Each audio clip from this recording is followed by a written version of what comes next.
am sure sports. You know me there, I'm coast to coast representing. I mean, I say this is righteous representing for Omar. You don't know, come get the sports over here from near and far.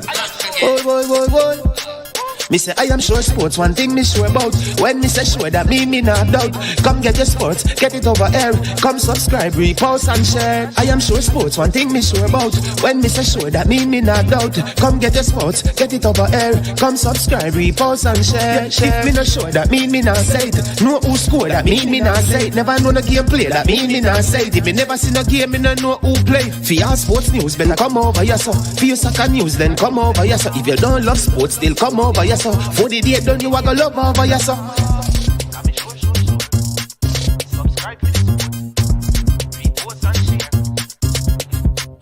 So when it comes on to behavior concerning football, Jamaica is decent. I am sure that if we can get all of these things done, set in place by the end of April, it gives us enough time before the World Cup campaign. Not afraid of no Brazil, no Argentina with these crap of players. We are good enough. Remember to like, subscribe, share.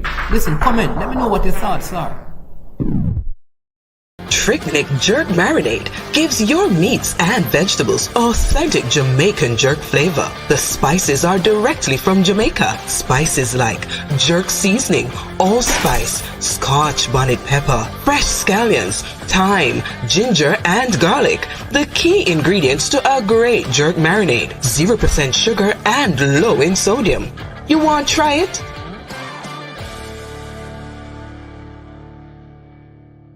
Made up of 18 Jamaican herbs and spices, add delicious, bold flavor to your next grilling experience. Flavoring sauce, a marinade, basting, condiment, or topping. Trick Nick Jerk Barbecue Sauce.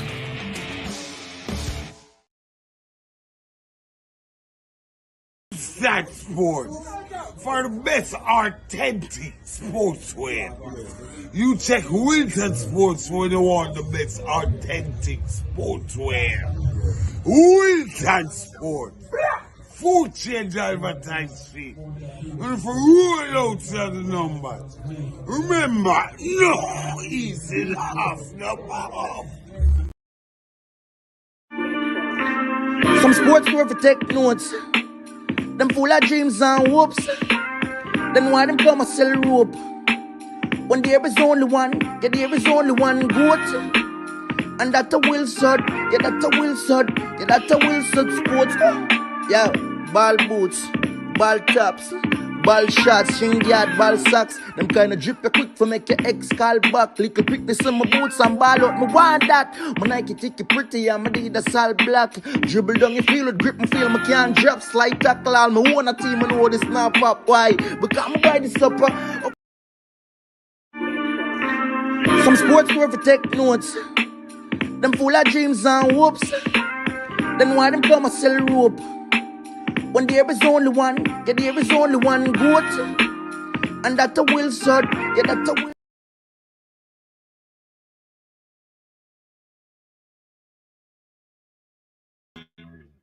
Welcome to I Am Sure Sports. I am your host, Management. On this big and massive Super Friday.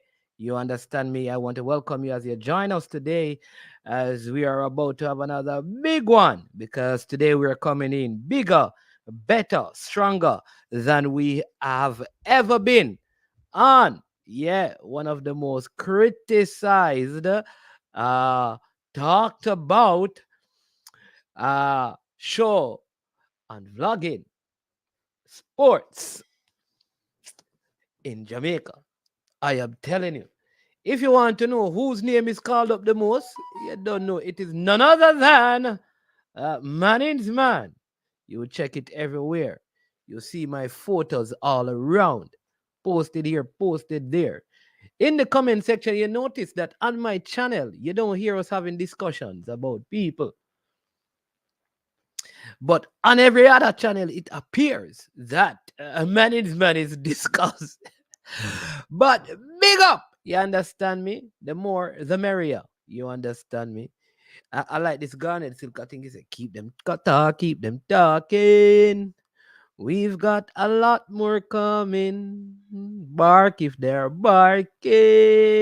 Yeah, me, I tell you. The more them traffic talk, I said, the more we get stronger. Can't cool. Big up. I'm telling you, people. So here's what we are not going to do. We're not going to feed anything, because if you feed it, it gets stronger. And if it gets stronger, it takes control. So we will not give credit to our critics. You understand me? We will be steadfast and we will do a gospel that Demo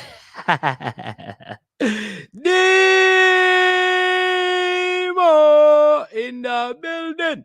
Man like Rob Smith. You understand me? In the building. Unseen Sports TV.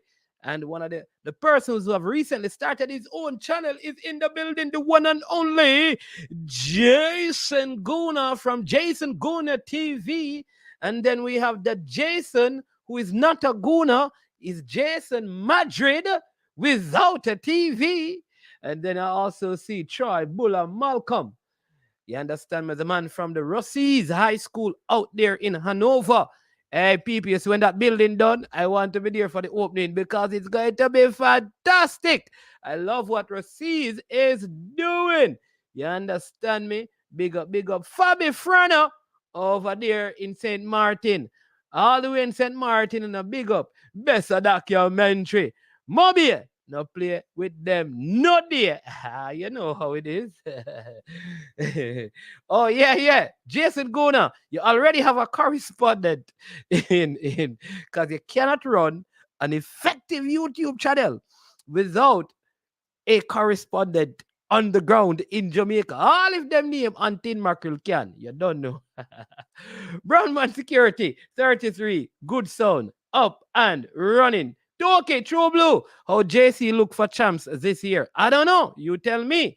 Tyrone Williams is also in the building. He said, big up Manningsman. Pre-Manningsman jersey. Yeah, I wore this jersey today. I wore this jersey today because I plan to have Mr. Speed on the program today. And then they showed my jersey, the team showed Mr. Speed some MERCY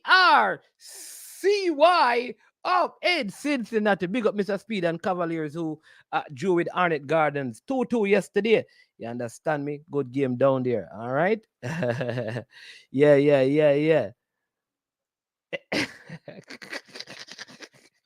Mr. Speed, I'm a brethren, man. Big up Mr. Speed. So we have a lot to cover today. Champs looking good for True Blue, no man. People.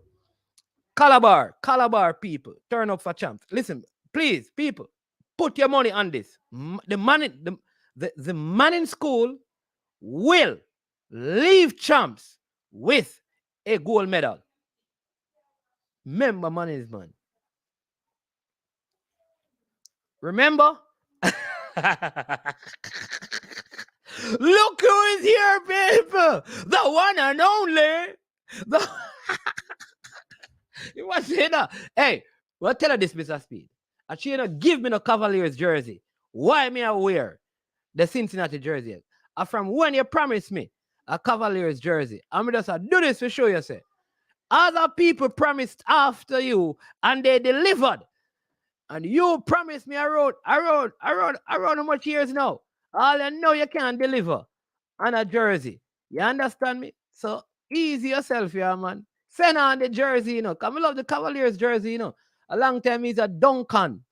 Destroy your follower, Mr. Speed. Hey, listen, no man can't take this right, Speed. Topper.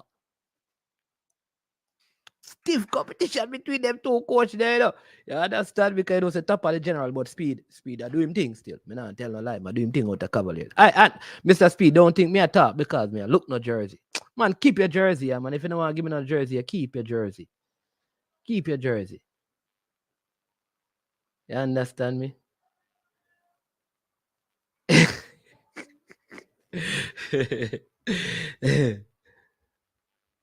Yeah, man. Hey, Mr. Speed, the champ. Yeah, man. The Champions League Cavaliers jersey, a nice jersey. It new. We put some of them there in the market, you know, Mr. Speed. Fresh God in the building. Bless up yourself as well. You understand me? Big up, Mr. Speed. Mr. Speed, you have the link in, okay? You know we have to cover some JPL thing. All right, so, but first and foremost, I want to express, people, you know what to do already. You know the drill, right? Hit the like button, subscribe, and share. We have an artist that's going to be in the house tomorrow. He's the one who do the I Am Sure Sports. He's going to be sitting in the studio with us to do a quick little chat. You understand me? Call him Kim Righteous. I think he's here in Jamaica, right? Big up the man over there in the Philippines. You understand me? Yeah, he's supposed to be performing. I think with Romy and Virgo, there's some concert down here in St. Anne at close to me. I can't manage them in a BNI is on my head, but down by Richmond Plantation, down by the Smokehouse Plantation Smokehouse. I have some good food go eat down there yesterday. You understand me? Some jerk chicken and festival. Big up Plantation. Happy International Women's Day as well. Big up to all the beautiful ladies. You understand me? Ladies, happy International Women's Day. You understand me? Thank you, Demos, for that gentle reminder. You understand me? So all the mothers, the sisters, the aunts, the grandmothers. You understand me? The mother-in-laws, the stepmothers. Yeah. You understand me? Big up. In the hurdles, man, female. We have a local young female. We are going with some things in the hurdles. Watch out for her. I'm not giving her name, but man is a get a gold medal at champs.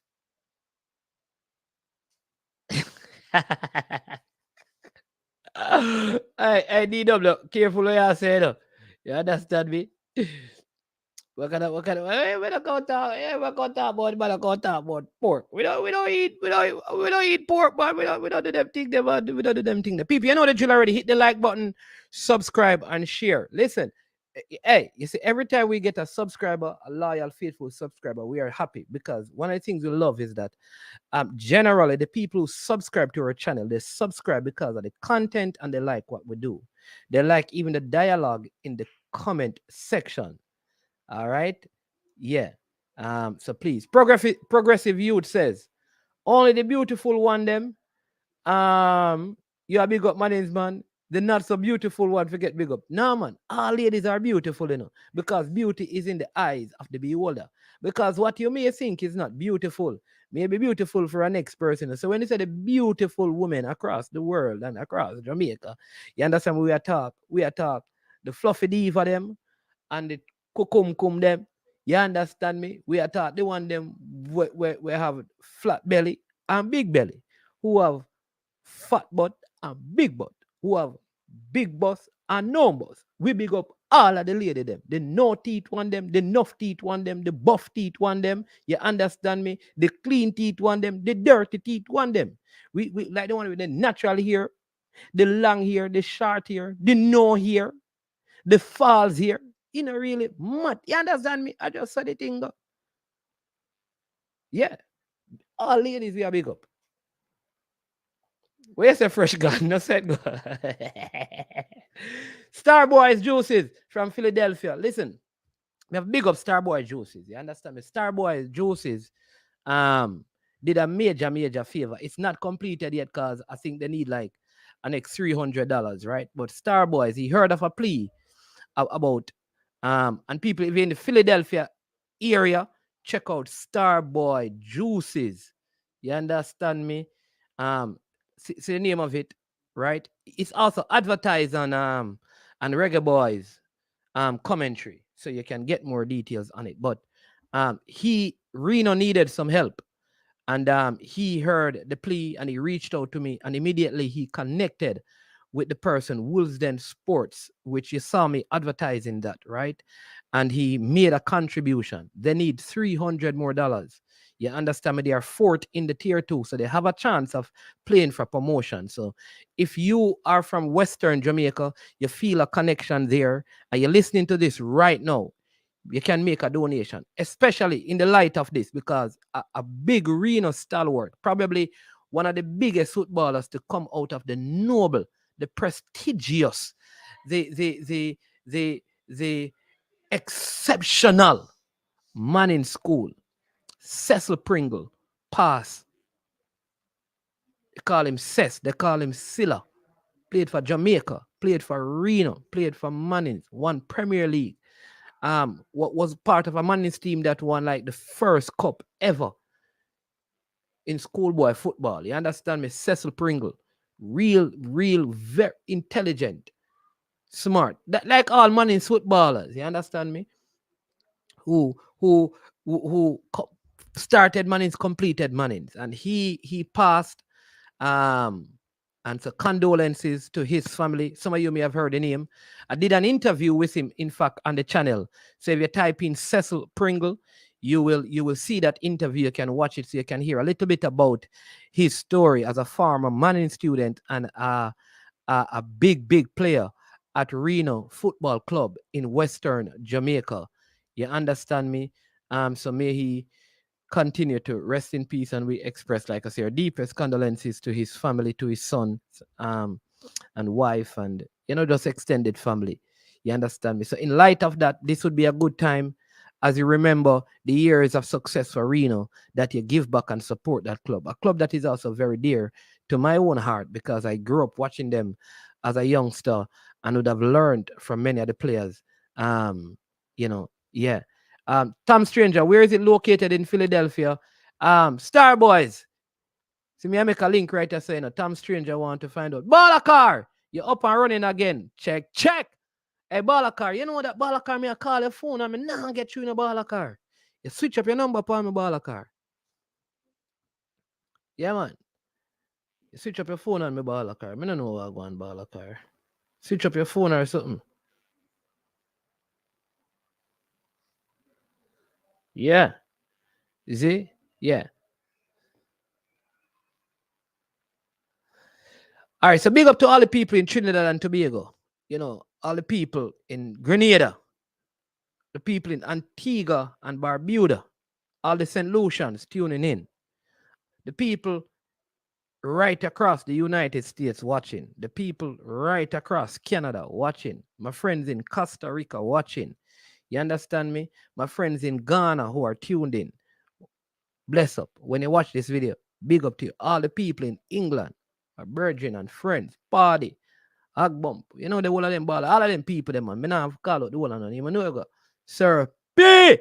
Big up yourself. We not to say the whole name because them go know you, Big up yourself. You understand me?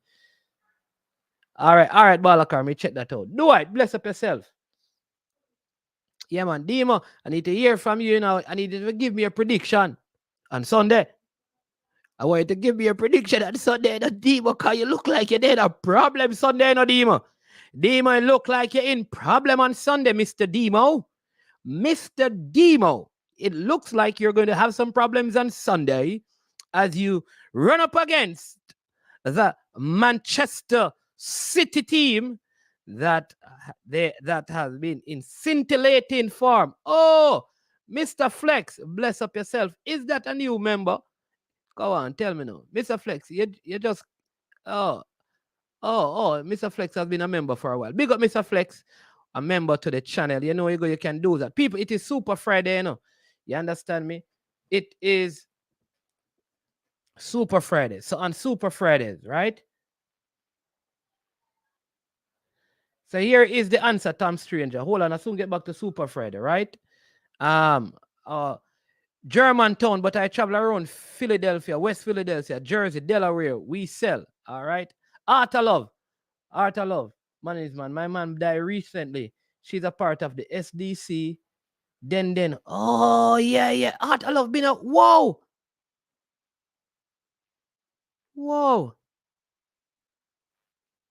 Yeah, man. We did the SDC. Remember when they do the project there? Art of Love, bless up, man. What do you mean? I was a Godfrey Brenton. Because we used to do some work down in sincere condolences to you, man. Whoa. Yeah, man. Den Hutchinson and such. Yeah, man, because Den was there. So I meet Den, very good relationship with him through that. I know him that try to get me to play for a couple of teams, but them time I was into making money out of the football, and the money would have run. So you know, some me run. You understand me? Yeah, man. Yeah, man. Pauline, right heart. Yeah, man. Condolences to the entire family. Whoa. Whoa, whoa, whoa, whoa, whoa, whoa. All right. I think hey, listen, people, come on, man. Not only hit the like button, people, but please, right now, go ahead and make your super stickers, super chat. You understand me? We here's the thing, because a lot of people have this thing where when I do, let me just say this. Like, you notice me, people. Here's one of the things you have to understand with me. I find it strange because I don't. If I watch a next channel, I don't watch it. I don't watch a next channel so that I can come and criticize a man. That's your thing. How you do your job is your job. You're a private entity. So I don't watch your thing. What you do is none of my concern. So let me do my thing my way. I'm not trying to be you. I don't want to be you. You understand me? But so we always want to bring clarity. We get the information, and when we get the information, we allow you, the people, to create your own conclusion. You have to listen to learn, not just to reply and respond. You have to listen, gather as much information as possible, and in that way, you are better equipped to communicate your own thoughts and opinion based on the factual evidence presented to you. Don't be swayed by emotive people into buying into a particular narrative, even if the information you have doesn't support it. So what we do, and I am sure sports, is to make sure we provide to you, the people, as much information as possible that is verified, so that you, from that information, can then come to your own conclusion. And you have a right to your opinion, even if your opinion is wrong. What you don't have a right to is your own facts. If your facts are not credible, we have Mr. Dennis Chung, who is going to speak to us briefly.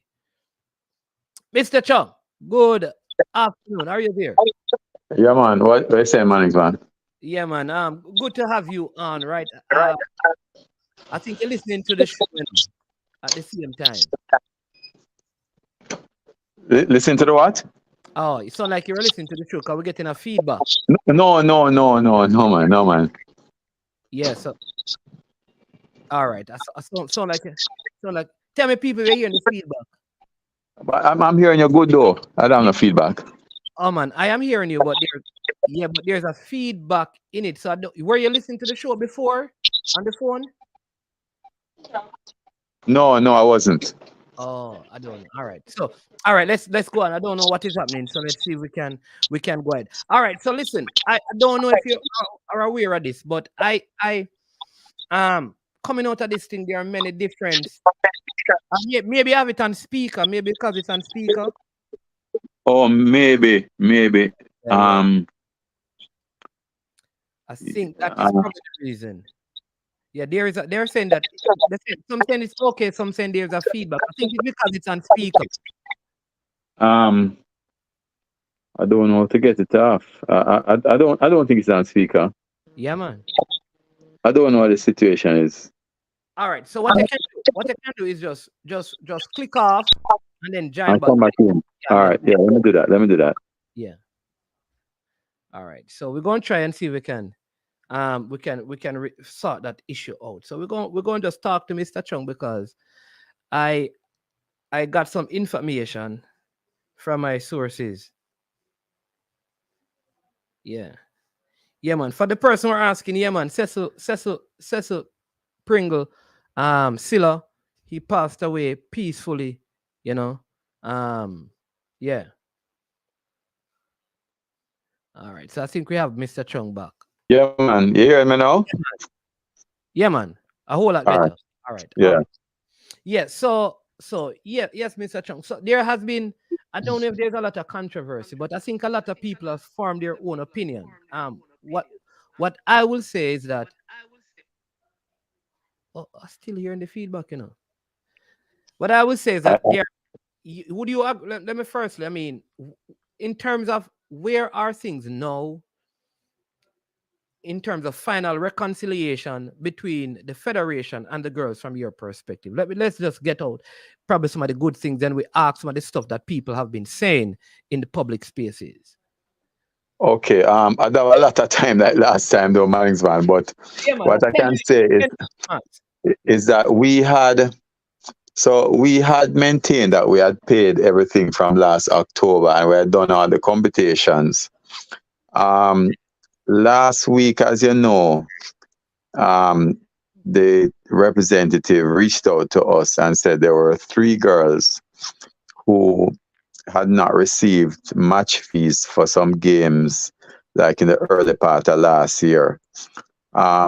We checked those and they amounted to $2,000. We checked those and we confirmed that those monies were actually due to them. But what happened is that they were apparently late additions or something like that to the team, and therefore those names did not go to the accounts department.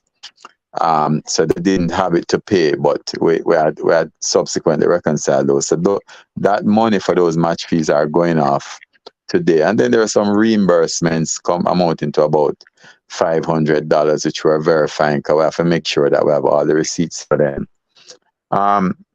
So we had sent all the computations to the representative from FIFPro.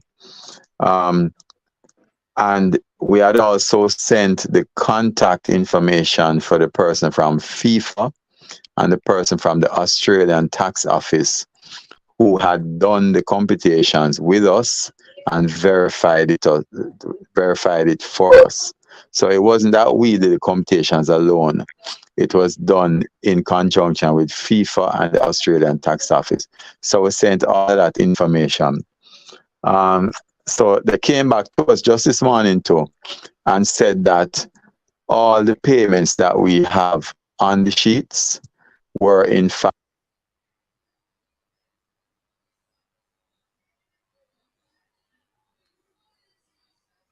I think we lost Mr. Chung. So I think he was just saying there that they heard back from FIFPro, which is the entity representing the girls. Are you still here, Mr. Chung? You hear me now? Yeah, we're hearing you now. Right. So you're saying that you heard from FIFPro. Let's tell you where you were. You heard from FIFPro this morning, and they are agreeing that all the payments, and then you got disconnected. Yeah, that all the payments that we're showing on the computations, which is allocating basically all the money that we're paying out to everybody, that they were in fact received by the players, which I think would include the 9 overpayments that we made. So we're pretty satisfied now that everything has been resolved. And, we, as I said, we were confident that everything was paid from October, which we've been saying. And that is the payments that we've made. So we're pretty confident that everything is settled now. And as I said, we would have already reached out to them and said, listen, we are suspending the selection, we're removing the suspension on the selection. And as far as we're concerned now, the coach is able to call everyone that he wants to call for any upcoming games for the Reggae Girls. Yeah, but what about, because there were also some additional issues that they would have stated. I know the money was... Those were dealt with a long time ago from last year.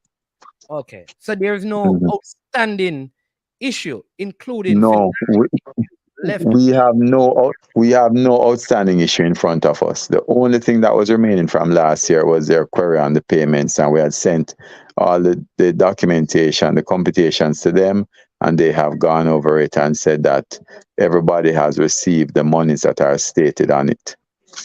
Yeah. When FIFPro dialogue with you, because I know you don't have a lot of time, have they suggested any pathway in terms of the girls, like, okay, now that we have finalized this, can we sit down? has there been that suggestion to have a sit down No, not and what they call bury the hatchet?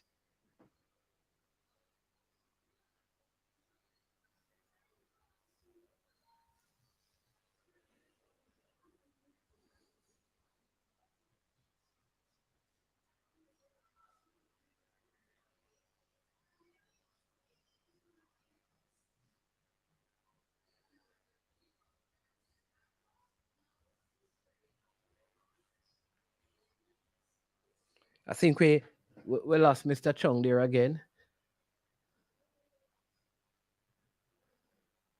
Like they say they have a lot of you, things. you- you're not Uh, hearing me.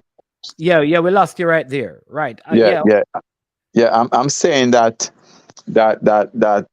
I would have written to them and said, listen, now that everything is resolved, I'm sure that everybody will be available now, and the information has been turned over to the coach, and we expect that the coach will call who he wants to call for the upcoming games. Of course, he has a much wider pool now, and he has to bear in mind that he has 2 to 3 years to prepare for Gold Cup and World Cup. So he has to think about the optimal squad leading up to that. So I guess some development will have to be done.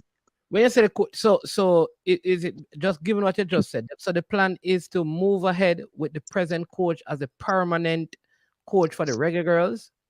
Well, for me, I have no other information on that. It is a technical committee that deals with that. So as far as I'm concerned, Xavier Gilbert is the coach that I'm dealing with now.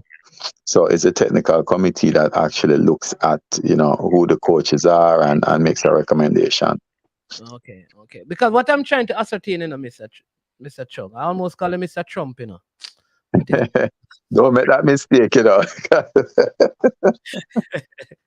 what I'm trying to ascertain is, on this International Women's Day, having received that Yeah. information this morning, if something was sent out to their representative for all the girls to get to say Happy International Women's Day, we are glad that all the information has proven that we were right, and in terms of what is outstanding, Well, something to that effect, well, and we're well, glad well, well, that now we something, have an something, opportunity to move forward. Yeah. yeah, something is going to be sent out. Actually reached out to the manager already, so the manager will send something out. Um, Not to say that we are right, because that's never the issue. We were never concerned about being right or wrong. It's like asking the question, management, who win the election. You can never get an answer to that. So we are just going to say, listen, this is the communication we've received, and we expect that we're going to be working hand in hand to ensure that Jamaica prospers, because it's really Jamaica that has been hurt from all of this. The brand Jamaica, and we want to ensure that going forward, that brand Jamaica maintains the value and grows.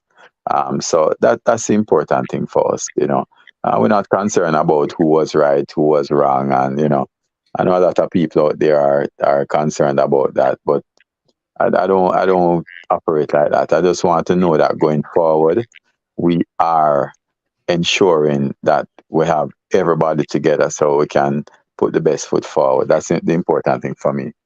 Yeah, I think Cranky spoke to me this morning because he was looking forward to dialoguing with you, but he's on a 10-hour road trip. So he's listening Okay. in right now. And one of the things he said, like, I know the last time which he wanted me to ask when I speak with you is to, like, so what are the steps that are being implemented that there's no reoccurrence of this, right? That's number one. With the female or any of the teams, and that you don't have any situation like this even affecting the male team. What are some of the things that have been? No, well, yeah, well, what we do, is that, and our fiscal situation has been getting better. As you know, we came out preliminarily with a surplus last year of about $60 million, and Hey, we Mr. know we're going to have All right, hold on, because you see, every time you mention surplus, people yeah. keep.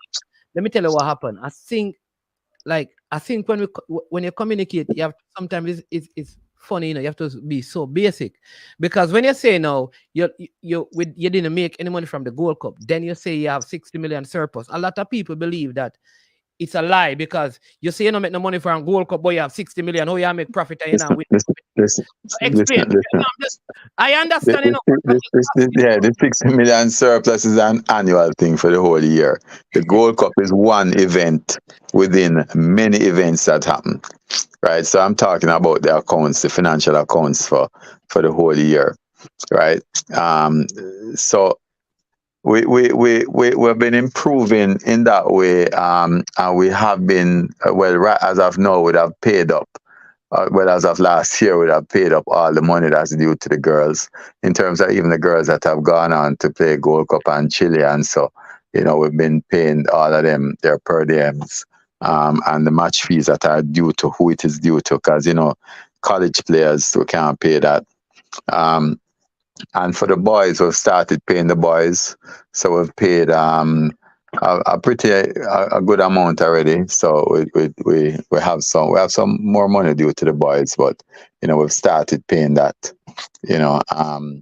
And we're trying to manage the thing very carefully in terms of ensuring, as Manningsman, that we always do budgets before games and get the budgets approved, and we ensure that we control the expenditure very tightly. In addition to that, I believe that the management that's in place now, the communication that's happening on the management level is very important.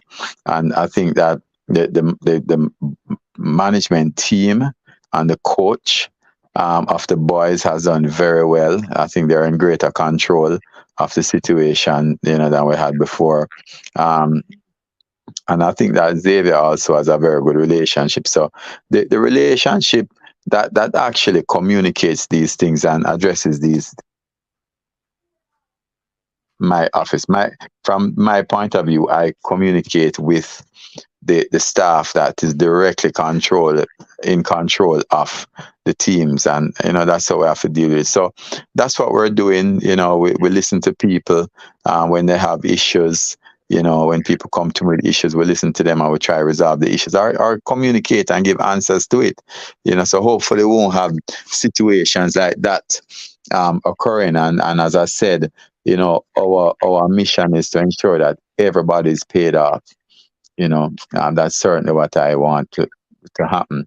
And as I said, we have been improving, but we're coming from a significant fiscal deficit, right? In terms of the accounts, and we still have a big deficit on the books. So it's not like that we're out of the woods. We still have a big deficit we're carrying forward. We have vendors out there that we owe money. We have been paying them down, but we still owe people money. And we want to pay them off as quickly as possible. But it takes a little time because of where we're coming from. What I can say, and I hold up my hand all the while, JFF has a tax compliance certificate. How many people can say them out? They have a relevant TCC. That's pretty significant. Yeah. So I see someone here saying that. So that maybe I can explain, and then you can what I understand. And that's what I'm saying. Sometimes it's clarity the people want, and I love the fact that appreciate the fact that you'll come on and say this, right? So Miguel is saying, until all the outstanding debts are paid, how can we say we have a surplus? All right. No, Miguel, if I and my basic knowledge of accounting is that you can make a profit every year, but that don't mean you don't have debt. You may have taken out a loan. It don't mean that you're not making profit. Because exactly your loan payments. Yeah, so yeah. That's just you said it right, management. And I'm an accountant, right? And I always assume that people understand accounting, but maybe because I'm an accountant. Yeah. But the fact of the matter is that, as you said, I could I could owe $500, right, at the start of 2022. Yeah. And in 2023, my expenses are less than my revenue for that year. So I have a surplus in that year, but I still have a $500 that coming from the year before. So if I made a surplus of $100 in 2023, it means that I still have a $400 deficit Exactly. coming So, from the year before. So the accumulated deficit is what I'm talking about. so An let me, accumulated deficit is different from current year. yeah. Well, let me make it easier though, Mr. Chunga. Easier way to look at it is that if you take out a loan to do a business and you're not making a profit, you'll not be able to pay off the loan. Exactly. Yeah, Right. that's how simply it works. Yeah, in other words, it's like the only way to pay off what you have borrowed to do the business is if It's you're to make making profit. profits. Right. So having a profit does not mean you don't have a loan. Having No. a profit means you can pay off your loan. Right. Exactly. That's what it means. And that's what we're trying to do. We're trying to create surpluses so we can pay off Exactly. the debt that we have. Yeah. But it doesn't mean that the debt is eliminated. And then someone is asking if there's a breakdown in terms of how you meet the surplus. Where did the surplus come from? Is it because some people and this is on some talk shows, like it is the girls, it's from the girls that the surplus was made. Which I don't, because this may be merchandising, it may be it may be a compilation of different things. Is there a simple kind of Well, it's obvious that whoever talking about that on the talk show have more information than me. So they may need to explain it. That's how we're trying to find out. Yeah. Where was some of this income? Where did some of this income? Yeah. So remember that we have sponsorship money coming from Adidas, for example. We have money that comes from FIFA. Most of the money that comes from in the JFF it comes from FIFA in terms of operational costs and that sort of thing. We have sponsorship money from even private sector give us money. We get money from government also. So that's where the revenue comes in. And then when the expenses come in, what we do is manage within that expense level, right? Within the revenue, sorry. So that our expenses are less. It just so happens that our expenses, to say it simply, because it's not as simple as that when you talk about surplus, but our expenses will be less than our revenue by $60 million. And that's how we do it. And I mean, if you check it out, though, Mannings, man, when people say something like that, it means that we'd have had to have a net of $60 million from the monies, the prize money from the World Cup, which was not so. So it just shows that it's more than that. But the fact of the matter is that that was a significant contributor. But we paid out most of that. Most of that money was paid out. So DFF wasn't really left with anything much out of it. All right. So a couple of things quickly, because I know you have to run. Is this is the major, one of the major sponsors right now is Adidas. Are they happy with their deal and looking to extend it? How would you well, the deal runs up until 2026, so the talk about extension doesn't happen yet. Okay. But what I can say to you is just about a week ago, 3 persons were here in Jamaica from Adidas, and I actually met with them. One of them, the person who actually designs the kits, and he designs about 3 kits for 3 countries, including Jamaica. He's also a cyclist, and I went on a ride with him. He loves the country. They love the idea of Jamaica. I think they're pleased with what they're getting from it because they see a lot of interest in the kit worldwide. And Jamaica for them is a very marketable place. Jamaica and football.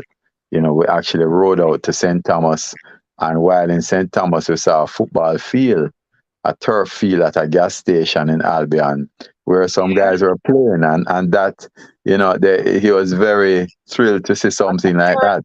Turf field? Yeah, man, at a gas station. Man, there was a little turf field there, a little scrimmage turf field. So it just shows you how much football is in our DNA. So they were pleased with the trip. They were, while they were here talking to me at JFF. Roy was in a meeting with me, and then we called Ali McNabb. Ali McNabb came around to JFF, and we're talking. Now, while we're talking with Ali, we were able to call. Now, in terms of representation from the government side, because I think he's Well, connected. yeah, from the government, as an advisor to the minister, and also as a former national player and one of our better players, he also was there. And while we were at that meeting, we also called Carl Brown, and they spoke with Carl Brown also. So they were very, very happy with that. We told them about Trenchtown. The next day, they went down to Trenchtown. Because they were very interested in the culture, the music, and that sort of thing. So I think they're happy with it. Jamaica is a powerful branding, and I think Adidas is really pleased with the image that has been created, and we just create more. I think Jamaica creates more issues for Jamaica than people outside of Jamaica. Because we have so many negative things sometimes to say internally. We don't look at the good, but people recognize that, and that's why so much of them benefit from off our brand and we don't. Cause why are we costing it? They're making money off it. Yeah. I think all right. I see someone asking about like the let me tell you this, people, Shavan, and I think know yourself, because they're asking about like, will Adidas, one question is, will Adidas be redesigning the Horace Center? The other one is, are they about direct involvement in our football? So I was speaking let me tell you something, man. When the under 20 boys when the Jamaican camp went to Trinidad recently, the feedback from the senior boys was that the Trinidad people, they spoke glowingly about the Harrisburg Center. Yeah, man. Yeah. Right? Yeah. Because I can tell you, they came here, they stayed here, and they loved it. And Ghana actually came and stayed at the Harrisburg Center. Management, that we've done a lot of work there in terms of painting it, and we've done a lot of work on the infrastructure and everything there. And we're pretty pleased with it. With the Harrisburg Center is a place now that people want to come and stay. We have people who come there and rent it. There's more work that can be done, of course, right? But from a basic infrastructure, I think it's a great facility. We're planning to do some other work there. But it's not a matter of redesign. It's just some other things that need to be done in terms of putting up some more facilities and things. But I think that the work that has been done over the past few months, we've done a lot of work there. And because of that, you always know the value of your work based on demand, and more people are demanding to stay there. When I came here a little over a year ago, I mean, it needed a lot of work, and we set up our online reservation and thing. And we're getting a lot of people booking the place right now. Where people booking and they can't get in because people have booked already. Oh, yeah. Well, you have champs coming up as well. Yeah, and when champs happening, people stay up there. Calabar stayed there. JC stayed there when it was Manning Cup time. So we have a great facility there, and we're gonna keep expanding on it. You need to work on the grass field, though, man. It needs a grass. Yeah, we're doing that. We're doing all of that, but we have to take one step at a time, man. Because as your previous viewer said, we don't want to run up the deficit anymore. So we have to take our time and do it. I don't know if you're aware of this, though, but I've spoken to other administrators across the Caribbean who were approached by Adidas. And when that was done, the idea was that they would only be involved in their senior men's team, and the different nations turned down those options, because what would happen is that everything would be senior men's team, and they would have to find a way to work out other stuff with all their other junior team and female. So let me tell people, what Adidas has done for Jamaica is significant, because when they made this deal, they could have just made it with the senior team, but it Yeah, goes yeah, all the way down to whatever level of yeah, football man. is under Yeah, 50, which is the highest level of involvement. yeah. If we're talking about in the JPL and all of those things, that is over time, because how marketable is the league itself, to be able to because I don't know how much merchandise is sold in the league for them to really invest in it that way. But one person is asking Mr. Chung is if player salary is counted as, I don't Rob Simit, he's asking if it is counted as debt or an expense. Oh, it's an expense, man. Yeah, But no. I think he's talking about outstanding. It's a question though. Does he count player payments as expense or a debt? Is that meaning like, because if No, you no. But you have to understand, an expense is money is money that occur within a period, a year. So what is on your profit and loss is an expense. If debt is money that was an expense that was not paid from previous years. yeah, So everything is recorded as an expense initially, but then becomes a debt. Once you do a payment now, a payment can be made against an expense or or against a debt.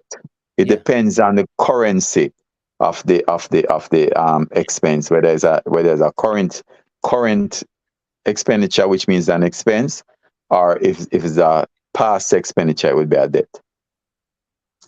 yeah. So it's an accounting term, and it's sort of Yeah, I That think sometimes I not think so easy to explain. I think sometimes when you come on the program, you say some of the things. I don't think you realize that Yeah, yeah, for the people who are not accounting geared, it leaves a lot of yeah. confusion, which ends up with people saying that you're lying.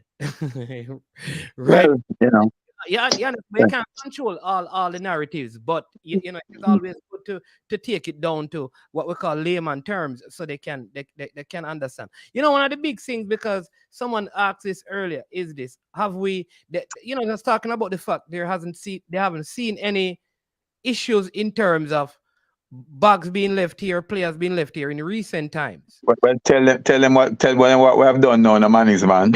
Why that's so? No, they're not interviewing me. They interviewed. No, but I am interviewing you, so you tell them what has been done. But that's part of it. And yeah. Yeah. you, You want me to answer? you just want to interview people. Eh? Somebody, here's what you have to know. You have to tell me what day you want to interview me, and you'll be the host. I'm behind the show, and then you can interview me. But I'm the one doing it. But what I'll say though is that until I got involved in the football at this level, I never realized like just equipment movement, like how costly it can be. Right? I think that to me is the most alarming thing. And if people ever really knew how expansive in terms of cost it is to move loads of equipment from Jamaica to a next place, they would go, wow. And my whole thing is that and that is why probably countries like the USA and Canada are ahead, because their teams probably have their own private charters and plane. Yeah. That covers that. I think in Jamaica, for example, and that is why sometimes it's so difficult to even play in the territory, because to get to some of these other nations, it's like 2 flights. Yeah.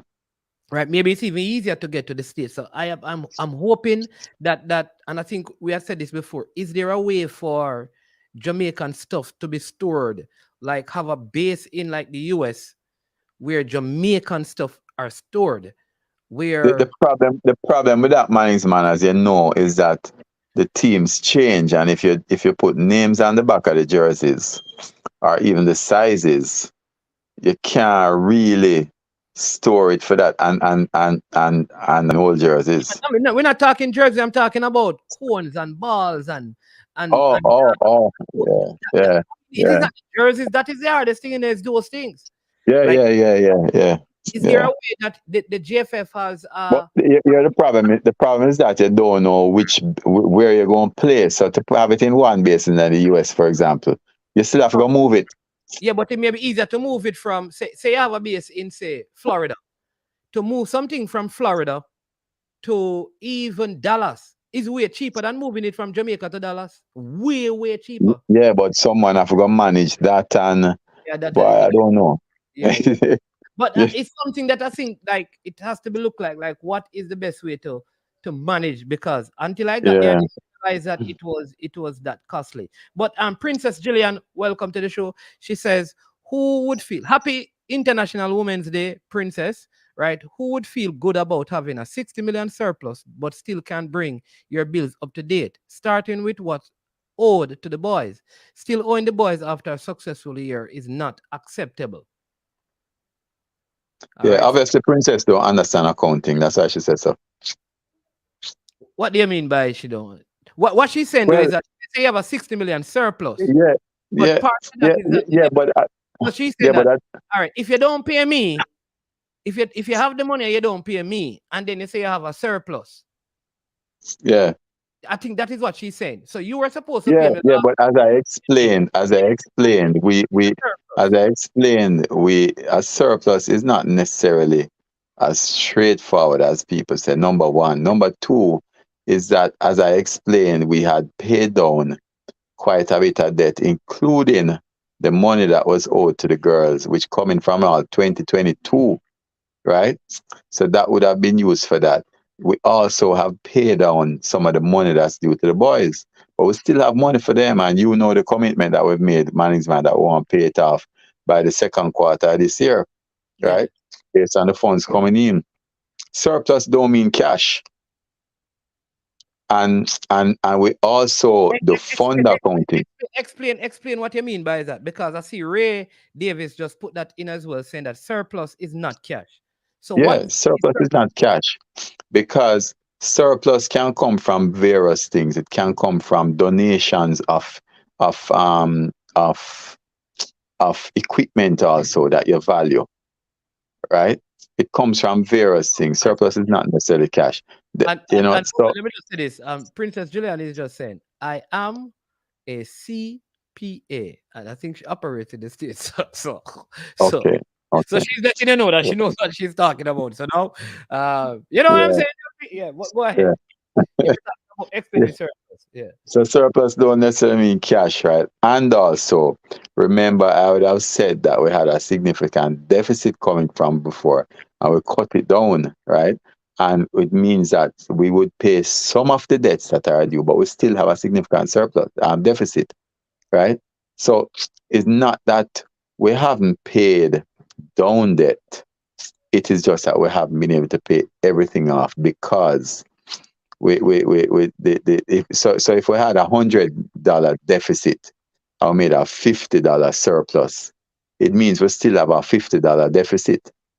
Yeah. So No, there's still debt due.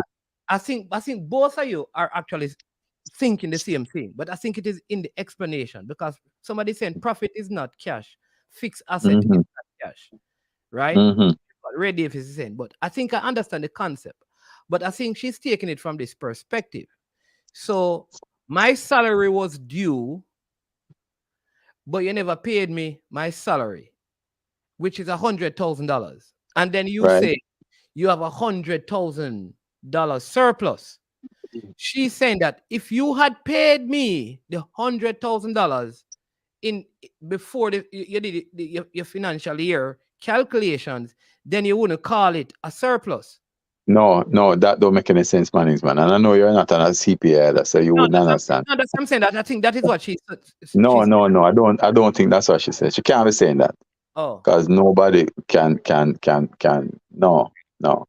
It just means that my surplus has not caught up with my debt deficit yet. So I have $100 debt. I have fined $50. I pay off 50 after 100. I still owe $50. Right? no, man, I So understand that part. so we've taken steps, and as you know, management, that what we've been doing right now is when people go on trips now, we're paying the per diem right now. pay them per diem used to be in the back. And we owed a lot of money for per diem and match fees and that sort of thing. But we've always tried to maintain currency with our per diem, right? And that's what we've been doing. So those are some of the things we're doing. And also we basically have fund accounting, so project, right? So sometimes you see that JFF will have cash on the balance sheet, but we can't touch it. We can't touch it because it's for a specific purpose. And if you use money for a purpose than it's supposed to use for, then you're going to have a problem with FIFA. The problem is that there are too many accountants, because I see all Speed in here, I see all the next accountant in here, I see Crank, too many accountants, and it's all right. So what you're saying is that you started out with a deficit. Right. So you have paid off some of the deficit because some of the deficit. Surplus. Exactly. So having a surplus don't mean that all your deficit is gone. Exactly. The deficit may have been over 10 years and you had a surplus in 1 year. That is not exactly. Cancel out. Exactly. All 10 years. Exactly. Basic accounting, yeah, man. Basic accounting. All right. Yeah. I see there's an ex-accountant here. That don't consider it very basic. You can't call in Mr. Accountant. I think he work with one of the banks in Jamaica too, you know. I can't do the accounting school this morning. You can call in Mr. Accountant, and then we will let me see, make sure I set it up and see. But it's very good. I see Mr. Speed is also in the comment section trying to and Speed is a very good accountant too. Really? Yeah, man. You need to give account to the 4-0 where Cavaliers get.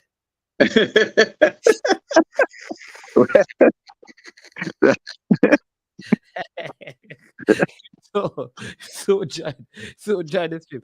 Brian, you can call in and let me know what it means. So I think that is what it means. I think that in the simplest form.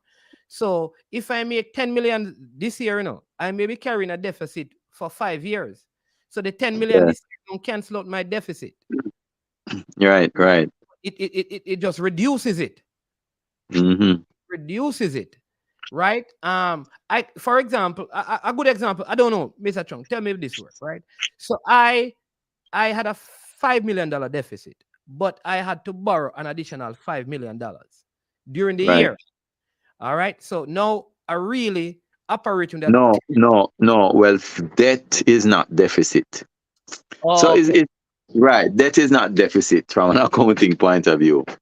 Okay. Right. What would be the deficit? Debt is cash flow. What would be the deficit is the interest on the debt, because deficit comes from expenses. Debt is not an expense. Debt is not an expense, right? So if you borrow the money, it's interest that is there. Right. All right. What is in accounting? Because someone is saying that surplus is not being used correctly. That's what Cranky is saying. So he's saying that you're using the term surplus, but is it actually a surplus? I'm not even going to answer Cranky.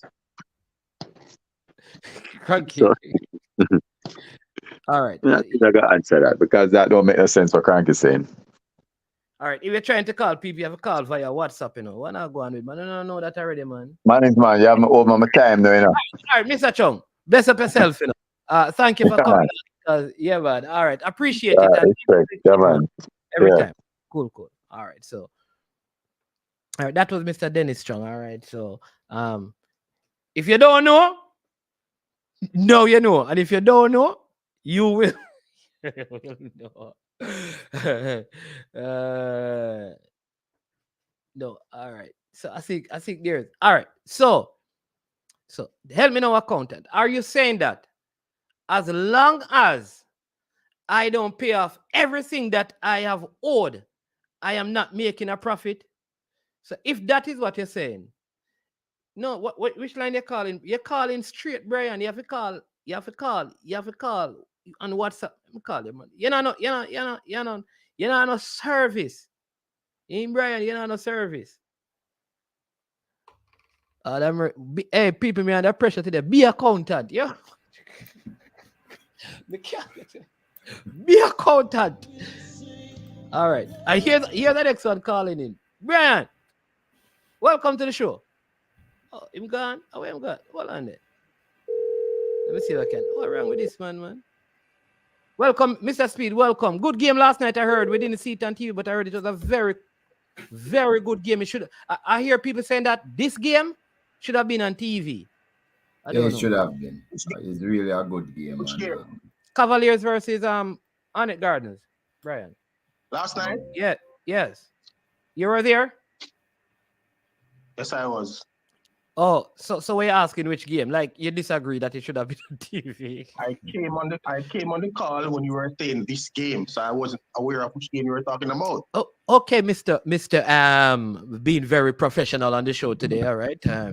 I know you didn't call in to talk about the game. You called in to bring some clarity to the accounting stuff. But Mr. Speed is here, and I think he was in agreement with Mr. Chung. So, what Princess Gillian is saying is that is that you made a profit last year, not surplus.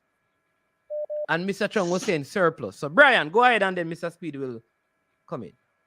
Okay, so I think the way in which information was being given. Good afternoon, Mr. Speed, and good afternoon to the persons. Good afternoon. First thing, the way in which Mr. Chung is giving out the information is going on a misleading line in a sense. Now, I will admit that I don't think, based on how a person is responding, every average person, every person who's not in accounting or at CPAs, they don't fully understand the accounting term, etc.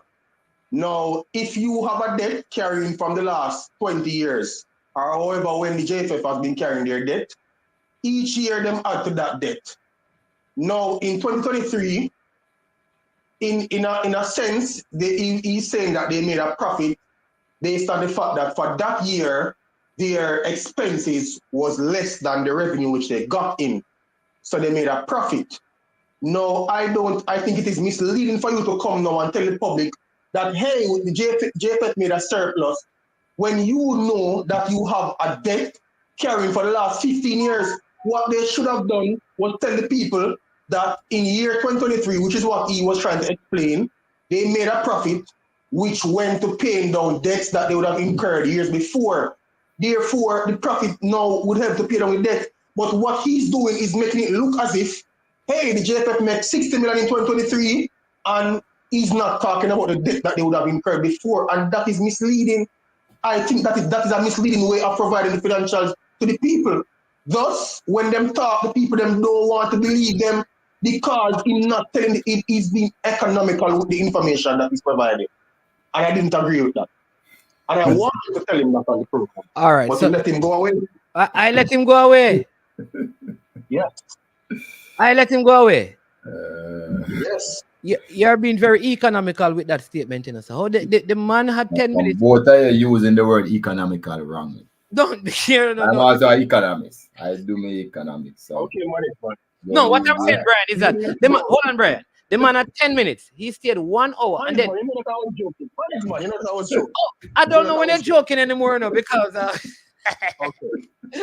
because you're a fake manager and you have a fake coach friend. So I don't know when you're being real or fake. Anyways, go ahead. Yo, the thing's simple, you know. Go ahead. And I did say it here before. When this administration started, they inherited a deficit and a deficit of almost 300 million. Remember I tell you that before, a long time before the administration started. So almost 300 million. And I don't want you to quote me on the figure. But usually when you have a deficit, right, it has to be funded from somewhere. So it's either in a private sector, them go and get equity, or they go to the bank and get a loan. If you can't get any of those, you owe people. So you see how that is how a deficit is usually funded. You either go to equity market, like somebody invests in your business, you get a loan, or you owe. You don't pay the people that you owe. That's how a deficit is funded, you know. But a deficit is different. A deficit is different from a debt is not necessarily the same thing, right? And because in accounts you have things like deferred income and deferred expenses. So even although you might get a trailer load of gears, if you don't use all of it, or if you get a grant from FIFA and it's supposed to make a building and you don't finish make the building, you have a deferred income. You understand? So accounting is not that. Accounting is more complex than what's up. No, let me finish with. Let him finish, Brian. Yeah, accounting is very complex, more than some people think. The only easy accounting you have is if I buy one car for $10 and sell it for $12, I make a profit of $2, and that's it. So if I'm accounting for one sale, it's easy to deal with accounting, right? But when you run a business, there's a lot of complexity in it, which you have to deal with. So that is why it is not the same to say debt and deficit are the same thing. Anyhow, here's the simple fact. Because we're carrying this deficit from before and these debts, in 2023, the JFF make a profit of 60 million. It is not, so you have a deficit carry forward, say it is 200 million, and you make a profit of 60 million or a surplus, which people use it interchangeably. Then you still have a deficit of 140 million. But for that period, that camera shot in time that you're reporting on a financial year, which is our accounting going to report. It showed the 60 million. Year, it all showed the 60 million profit or surplus. I don't know if anybody or surplus. I think it is a profit because look here now. People call it profit, but when you hold on, man, when you work in a JFF is not a for-profit organization, so that is why there's a difference. Some people say a surplus. You understand? If I had a private company like with me or with us, people own everything, they make me say a profit. But some people call it surplus because they know that next year they're going to spend it. It is for a purpose, for a particular use. So you make a surplus this year is for use for development next year, or use for so that is why some people use the word surplus, some people use profit. I don't have a problem with either. All right, Brian, your time now, because you were interjecting at a point to say something. Yes, one question. The JFF now, based on all that they have owed and stuff, do they have a deficit or a debt? Both. But a deficit is not a debt. It's not exactly the same figure. That's what I was trying to explain. It could be. Is a debt or a deficit? It's close to 300 million. Brian, just listen to me. Brian, listen to me and say to you again. If you're running a deficit or a loss, you have to fund it in a particular, it has to be funded. And there's three general ways to fund it. You either go fish, ask somebody to invest in your company, so in form of shares, or you take a loan from either a bank or whosoever, or private people, or you don't pay the people that you owe. That's the way you fund a deficit. Right? So what I'm saying, Mr. Smith, hold on, Brian. Let me ask this question. So, if I'm not making profit, I am operating in a deficit, right? But I may not have any debt. It's just that I'm not making any profit and I'm breaking even. Correct. So I could be selling bag juice. So I take my cash and buy 10 bag of bag juice for $100. But when I sell them, I only make $90. I don't have any debt, but I'm operating at a deficit. Yes. All right. But I could have a debt if I borrow the $100 to buy the bag juice. All right. Watch this. Made $120. Right. So I made a profit, but I still have a deficit because I still have a debt because I only paid back $50 out of the $100 I borrow. Yes. I hope them understand. Repeat that, Brian, here again. A deficit is not a debt, Brian, because you can fund the deficit in so much different ways. Or you have some people who do business and don't pay them bill, them still make a profit, but because they don't pay people who them owe, them have a debt. Go ahead, Brian. which is the position that JFF was in a sense that not the profit part, but they're not funding their debt because they need to get in loans or can have equity. But what I'm saying is, you see the way in which the goodly Genset reported the information, it has the potential to be misleading because the impression that people walked away with is that the JFF made $60 million per year when them have $60 million cash. That's the reason why people is asking how you make $60 million and you don't pay the players or the coach or whosoever them who. Because they have deferred payment. That is the thing. In other words, just hold on, man. Just hold on, man. Okay. That's honest me. I try to say, man. Okay. What I'm trying to think is, Mr. Speed now is coming to tell us that, hey, even though we make 60 million, the truth is the 60 million is going to be used up either next year in a development or some other expense, or it probably will be used. No. I didn't say that. I didn't. If I that you understand, and that no one. The first thing I want you to understand, Brian, is that even with the 60 million, look here, accounting reporting a year, so they report one calendar year. So for that calendar year, you made 60 million profit, surplus, whatever you want to call it. Brian, some of it is, but because the deficit coming from before would be said 200 million or 190 million. There's because the JFF don't borrow a loan, right? Of course, they have deferred income and deferred expense and all that thing. And don't borrow a loan. What the main thing that pay for that deficit at the point would be people that will owe, which would be the debt. So the debt and deficit is not the same thing. So the 60 million profit that they would make, they would use it to offset some of that deficit. That is what. Okay. So when Mr. Chung was presenting the information, he wasn't giving the public the JFF accounting income statement, and he wasn't presenting information to a board of CPAs who can clearly understand all those lovely terms that he's using.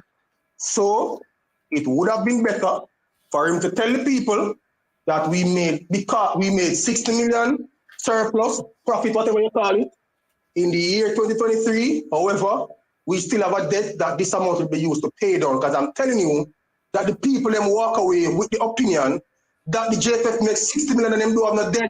And that's why the people them ask, oh, you make 60 million and you can't pay the players them. Why would they think that? Because of the way which information was presented. It wasn't presented in the manner in which you presented it, you know. The man come and say, yo, we make 60 million surplus, Virgin. And the people them say, oh, you owe the boys and the girls and you can't pay them. Or whosoever them go. All right, Brian. That's the reason why people have that confusion. Brian. Because of the way in which information was presented. Anybody who have a house know this, right?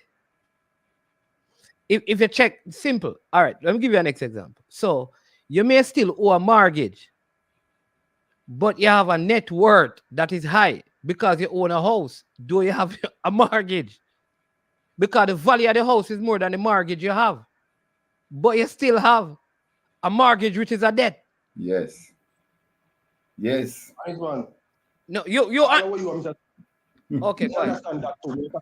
I'm just telling you, the information was presented. Yeah.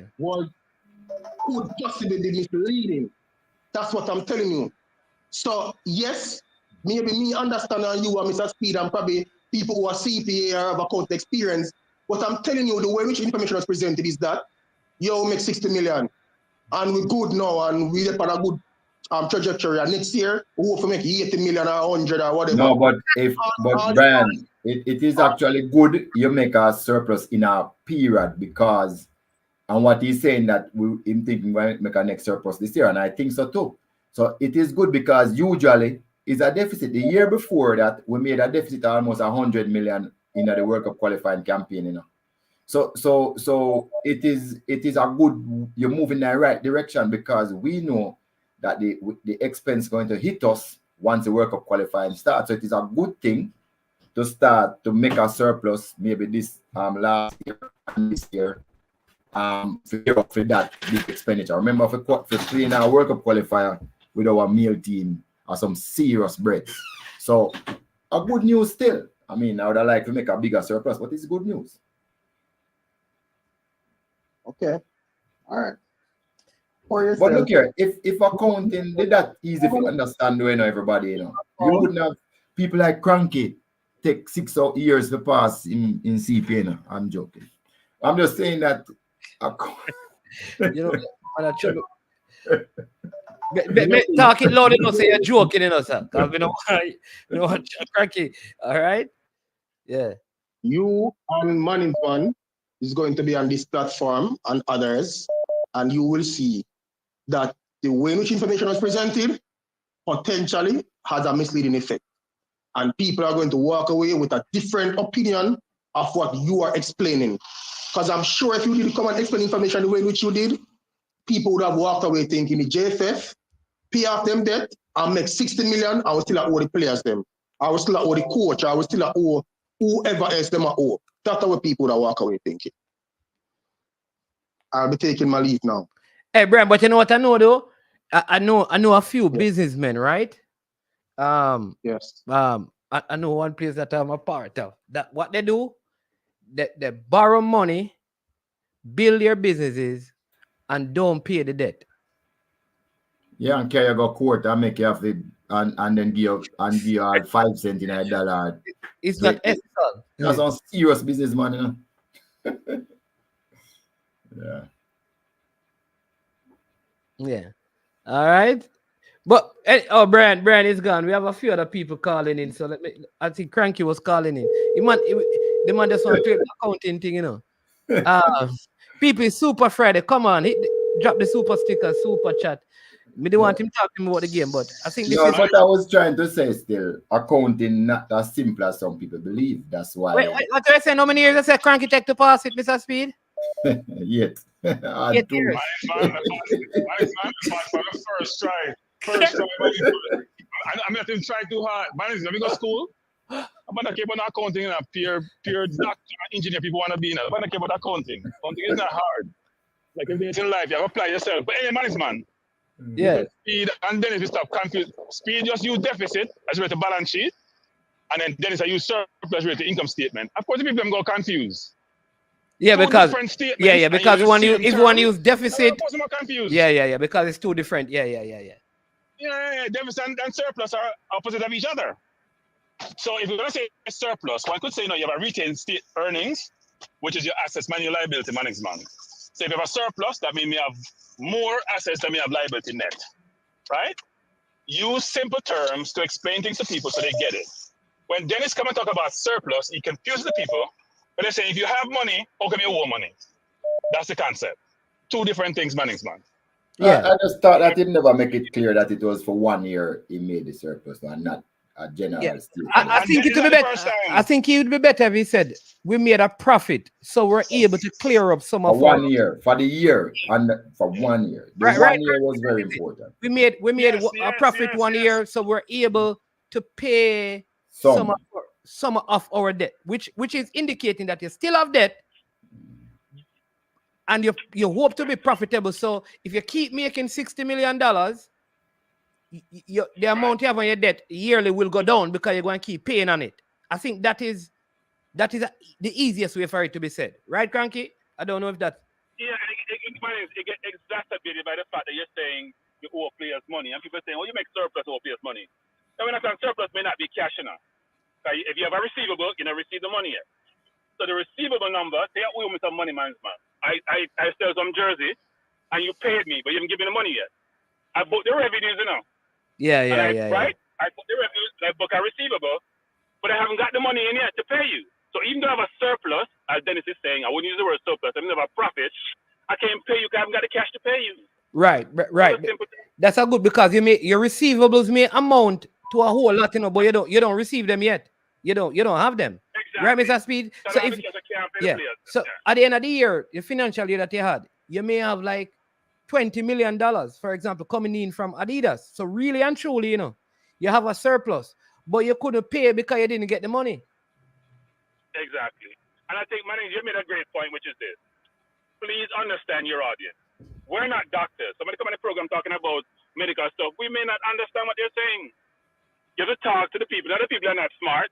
We have to talk to them in the plain language so they get it. That's what Brian was Crank, saying. The cranky they by your own with that statement they do. Say people are not smart. You're there by your own. People are very smart. They don't understand crank. They don't understand crank. They don't understand. They're very cranky, smart. You need some soft skills. You need some soft skills, cranky. You. Boy, people are not smart. No, I'm saying that wait, if I don't have certain expertise, man, I may not be familiar with what you're saying. Right? Doesn't mean people are not smart, but we're not experts in every given discipline in our field. It's like Speeder tried to start a football team. That's why I can't be in Cincinnati. Because they understand what I said. You say the players don't understand. But anyway, Mannings, the point is this, Mannings, which is I do think I'm glad that we've gone to a better point with the girls. And hopefully, even though I've always said, Mannings, man, that it wasn't a money issue, and people keep talking about money, it's never been a money issue. It's been a control issue. And people have to work out who's going to have control. That people are fighting for control, man. It's not a money issue. Yeah. Because when Bonnie came on the program along with the goalkeeper and said that most are being paid, you realize the whole lot wasn't a money issue. And so, as you was asking Dennis, which he never replied to or provided your answer for, what have you learned from this? And how do you make sure this doesn't reoccur? Dennis didn't answer the question. Dennis talk around in other stuff. Went to like what will be put in place to ensure that this doesn't? No, but nobody. Look here, Canada couldn't do it. Do what? Spain couldn't do it. Put nothing in place to make them now strike by players. So come on. That's why I couldn't understand. No. Jamaica are able to do things this. No, when other people can't do it. No, you can't put things in place. Mr. Speed. It doesn't mean that. All right, so watch this. Buying a fire extinguisher in my house don't mean I'm going to have a fire, No, but we had a contract in place, No, man. But fine. So here's what I'm saying. Is that having a fire extinguisher don't mean the house not going to burn down. Right. The point I'm making is that, but I can say, listen, I had a small blaze at my house. So what I'm going to do is to ensure that I have a fire extinguisher. But we do. So you're saying the contract is the fire extinguisher? No, we made it clear what wasn't going to be debatable. We accept, so we should always pay money that we owe. Why we don't say that we accept that we should not owe money, but we should pay before when it's due? We accept that. We just sometimes we don't have the money. We don't have the money. But that is why we're trying to put the JFF on a footing where we are able to take care of obligations up front so nobody can even use it to make a case about anything. So that, to me, look here. As I said before on this program, sometimes when you're not on the money, make everybody look incompetent. The best father, the best intention, the best plans, laid plans, if economics don't work out, you have a problem. So this happened to us mainly because we never have the money to pay, because the three things that they put up, they couldn't put those things on a reasonable person would be skeptical. But the money is real. So one of the things what we have to do is really make sure so we can handle ourselves financially. We have to be strong, and that's what we're working towards. Hey, my name's man. Yes. We are focused on the money, and as if the money is the only thing why we had all these issues.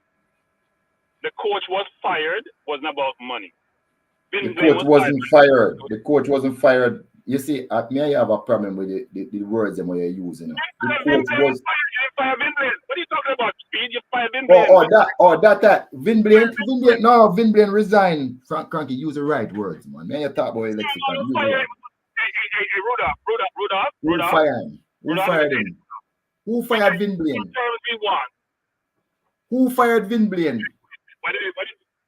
So he just quit because he loved to quit. He just 15 minutes to quit. No, but you use the word fired. Who fired him?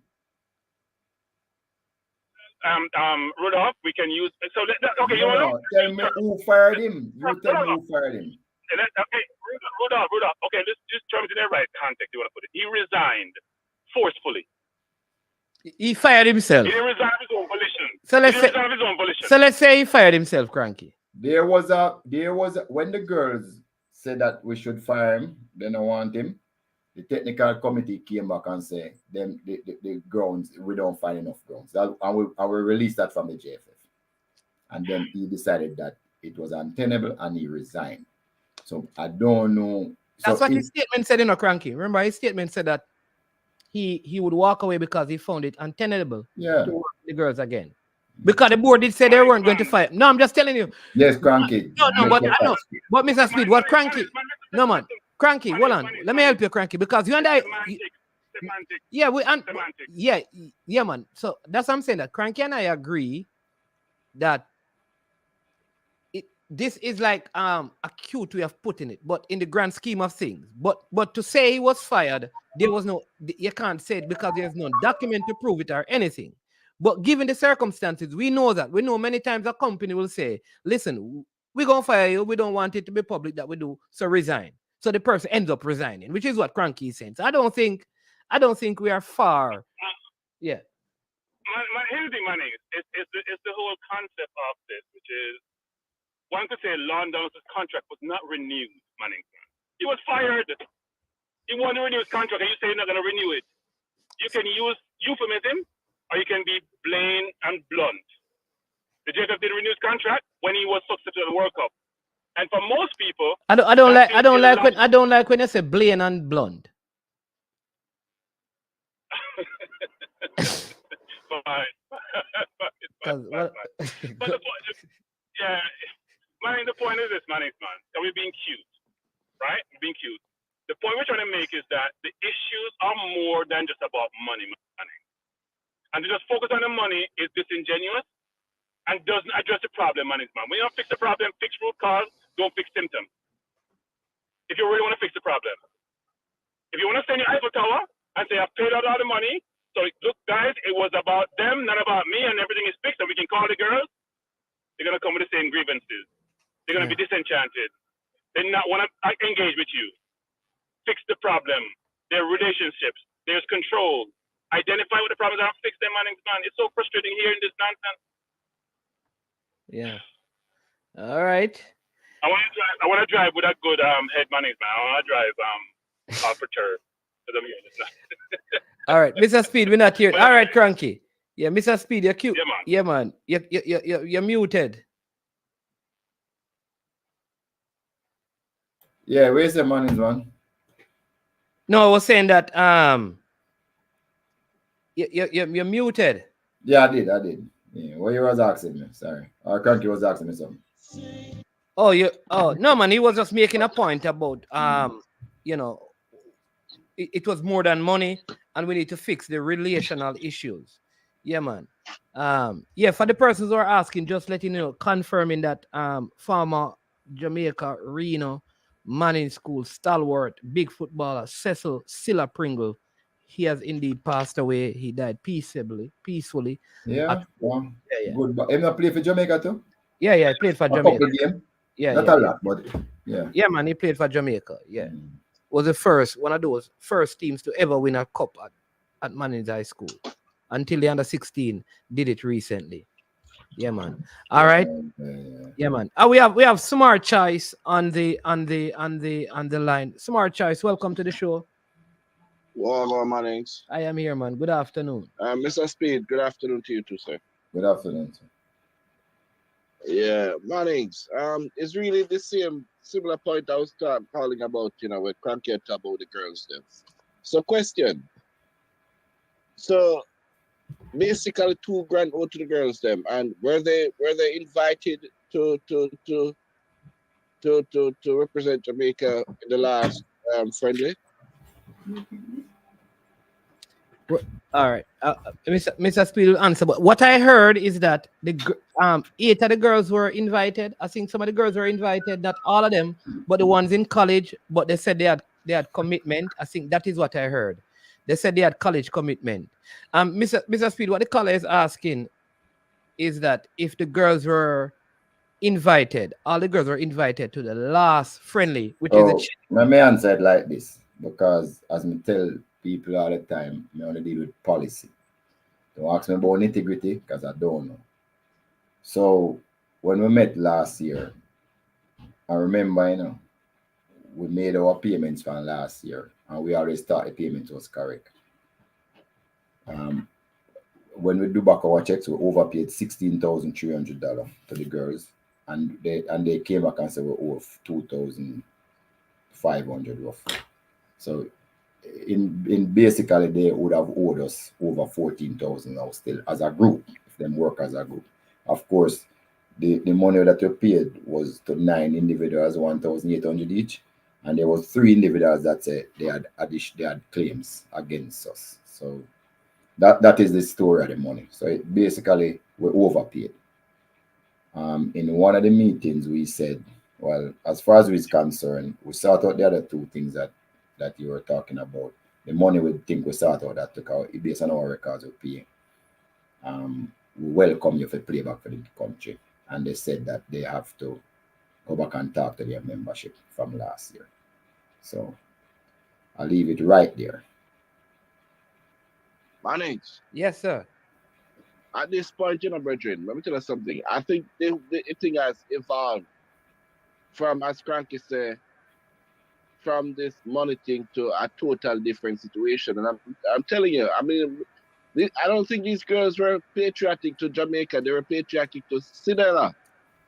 You understand me? And even if they come back, brethren, you understand me? And anybody knows that anything you're doing, whether it is a physical activity, if you're not in it mentally, it is going to display in your physical performance. You understand me? And I don't think mentally these girls are invested in their country. I'm telling you, they were more attached to Cinderella. If Cinderella said no jump, them don't say why.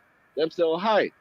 You understand? But can you prove that though? Do you have anything to prove that? Because I don't want anybody to say facilitating conspiracy theories. But can you prove that? Mannings, you have a talk program or a YouTube channel or whatever. Whatever I say is on my. I speak for myself. I'm not. No, fine. No, man. I know smart. I know. But Mannings officer, there is no proof of what you just said because he no on a lawsuit. Yeah. So I'm going to say too that there's no proof of what you just said. I'm speaking on my own. It has nothing to do with I am sure sport. You understand me? Yes. Brethren, I am disappointed, brethren. You understand me? $2,000. Brother, if me didn't know, no, it's not $2,000. It's minus 14 grand. Oh, you remember we talked about deficit and they owe us 14 now. They owe 16 and we owe them 2.5. That's what is the position. I think it's at this point in time we need to move away from these girls because even if they come back, they are not going to be mentally invested in this thing, brethren. Oh, you know that, but you can't. I know that. I mean, I watch it. Watch your behavior. I'm not a psychologist or whatever. But but then you're not. You're admitting that reasonable assumptions. You're not a psychologist, but you're making a reasonable mental assumption about people. Okay. Oh, you can't. Miguel, how you come to that conclusion? You say reasonable, Mannings? No, you say it is reasonable. I think it is very unreasonable. So hold on, Miguel. Hold on. Look here. You see, what I don't want us to do is to believe that Jamaica is in a bubble. And it's something that I always say. Look, this is not unique to Jamaica alone. I can name you 2 big countries. One of just win the World Cup. Spain and Canada, they have issues too with their association. It's not just Jamaica alone. So people seem to think that we is the worst. No, we're not the worst. In a CONCACAF, there's 3 countries on normalization. Jamaica is not one of them. We're not the worst. I don't know why anybody thinks that we is the worst. We're not the worst. So I'm saying to you is that these things do happen. But I'm a person who is in the meeting, and all who talk about to resolve it in a one day, like how solve Ukraine war in a one day. When I see when I witness it firsthand, this going to take some time. Anybody believes that it go heal in a 1 or 2 day ain't gonna happen because this segregation was happening from the first World Cup. So no segregation will last for 5-6 years, can't heal back in at 1 week. That's anybody think like that crazy. As I said before, you know, and I'll say it again. What I saw a lot of Jamaican coaches do, and I'm not afraid to say this. They practice something that is called the common enemy approach. Everybody know about the common enemy approach. The enemy of my enemy is my friend. So what I always say, player and coach do that, and say, then the player talk against the JFF and the coach talk against the JFF. This is not news. It is what they call a common enemy approach. So them say, and then they go and they play good in a tournament, they play good in a match.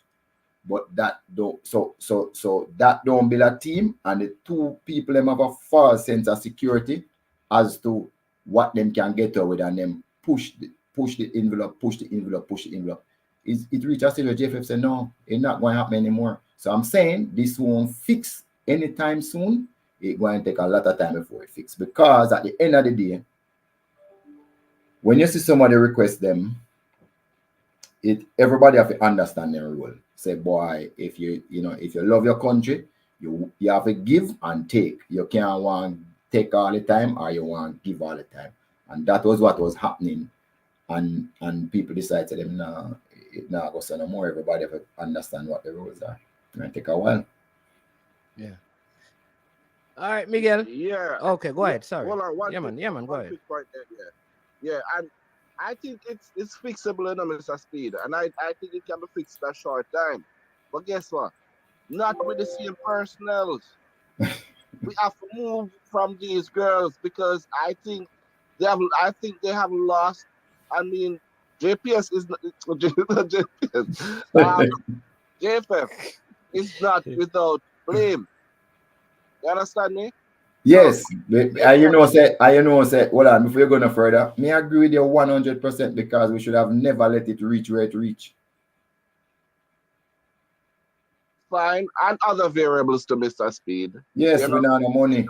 A lot of time we don't have no money. Right. So we struggle. Right, and I think this crop of girls, they have lost respect for the country, for JFF, for whatever. Especially for JFF, it's hard for them to come back and be fully invested. And we need a set of girls who are fully invested in the country.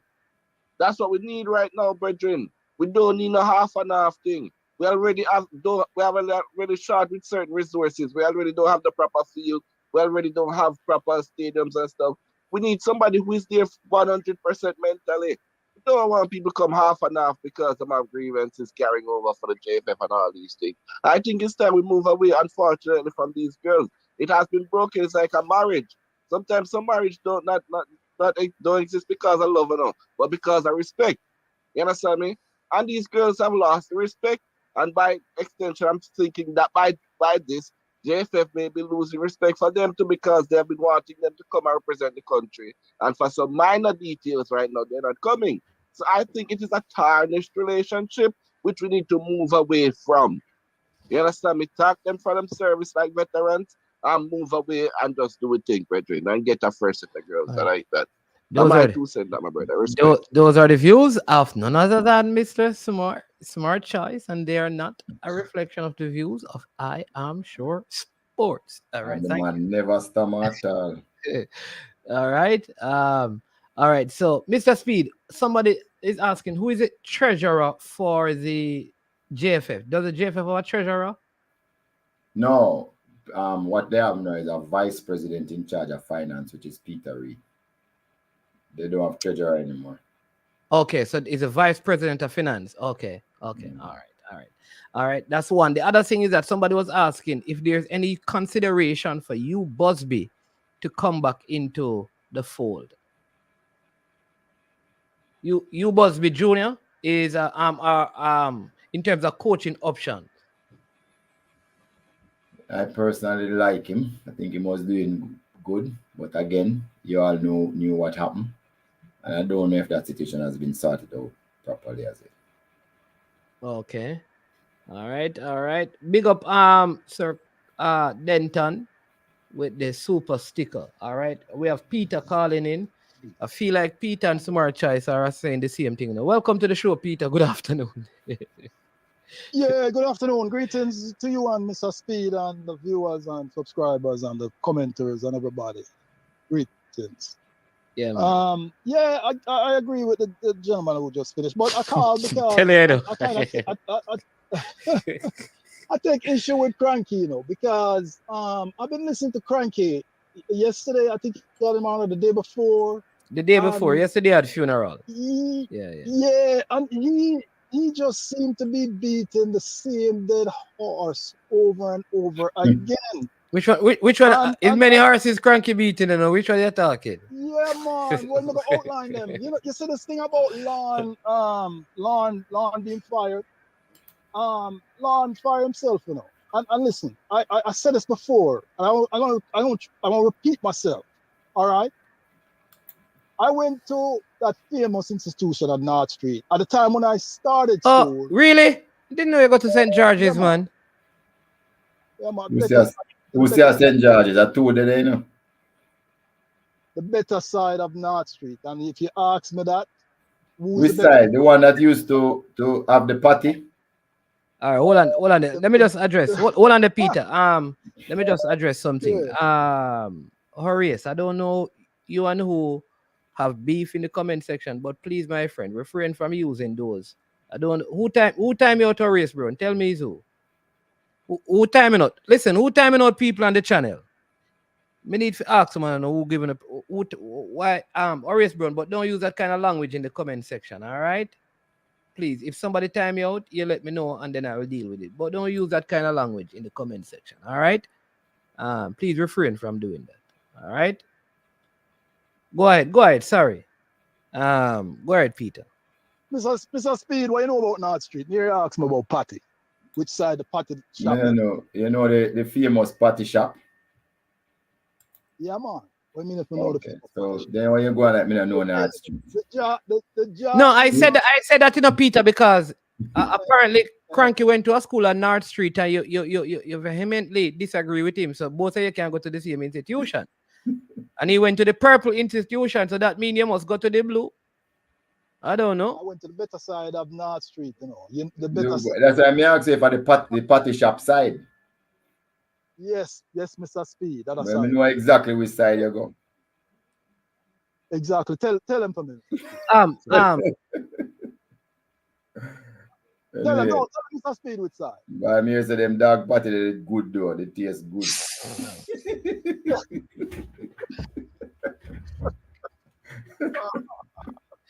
Anyway, work a cleaner for 30 years still. That's why I know about North Street. Yeah, man. Hey. Mr. Got the party shop to go buy party. Yeah, man. They're the best. Hey, some of the best party, you know, cornbread and party, man. But anyway. Yeah, man. Go ahead. Yeah, you're talking about Cranky and yeah, man. the dead horse. So when I started school, right? I started in 75. I give on my age now.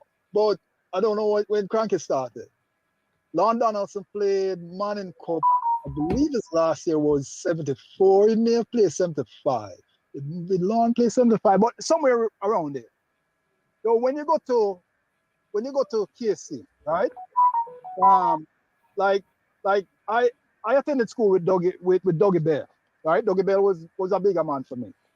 But even if you go KC 10 years after Dougie Bell, you're gonna know about Dougie Bell. That's just how KC is. People like Lon Donaldson was like a hero to me, even though I didn't see him play, I didn't know much about him. But so I say all of this to say, you know, I don't have anything against Lon, but listening to him, he fired himself. And I'm going to repeat myself with this because I said this before. I worked for a company for 24 years. And I don't agree with every single thing my company does. In fact, I disagree with a lot of things. I disagree with a lot of my boss's decision. But I don't go out and every chance I get, I demean my company or demean my boss. What I was hearing from Lon is every chance him get, him say so. It's really unprofessional. you can't blame the JFF for not renewing his contract. So Cranky, Lon fired himself. If you're going to use the word fired, I could not agree with the JFF if they kept him or if they let him go or if they didn't renew his contract, because it was toxic every time I hear him talk, right? I don't agree with the JFF. No, if I wouldn't like the JFF, wouldn't like how the JFF go about things, but certain things are just unprofessional. Lon did not conduct himself professionally.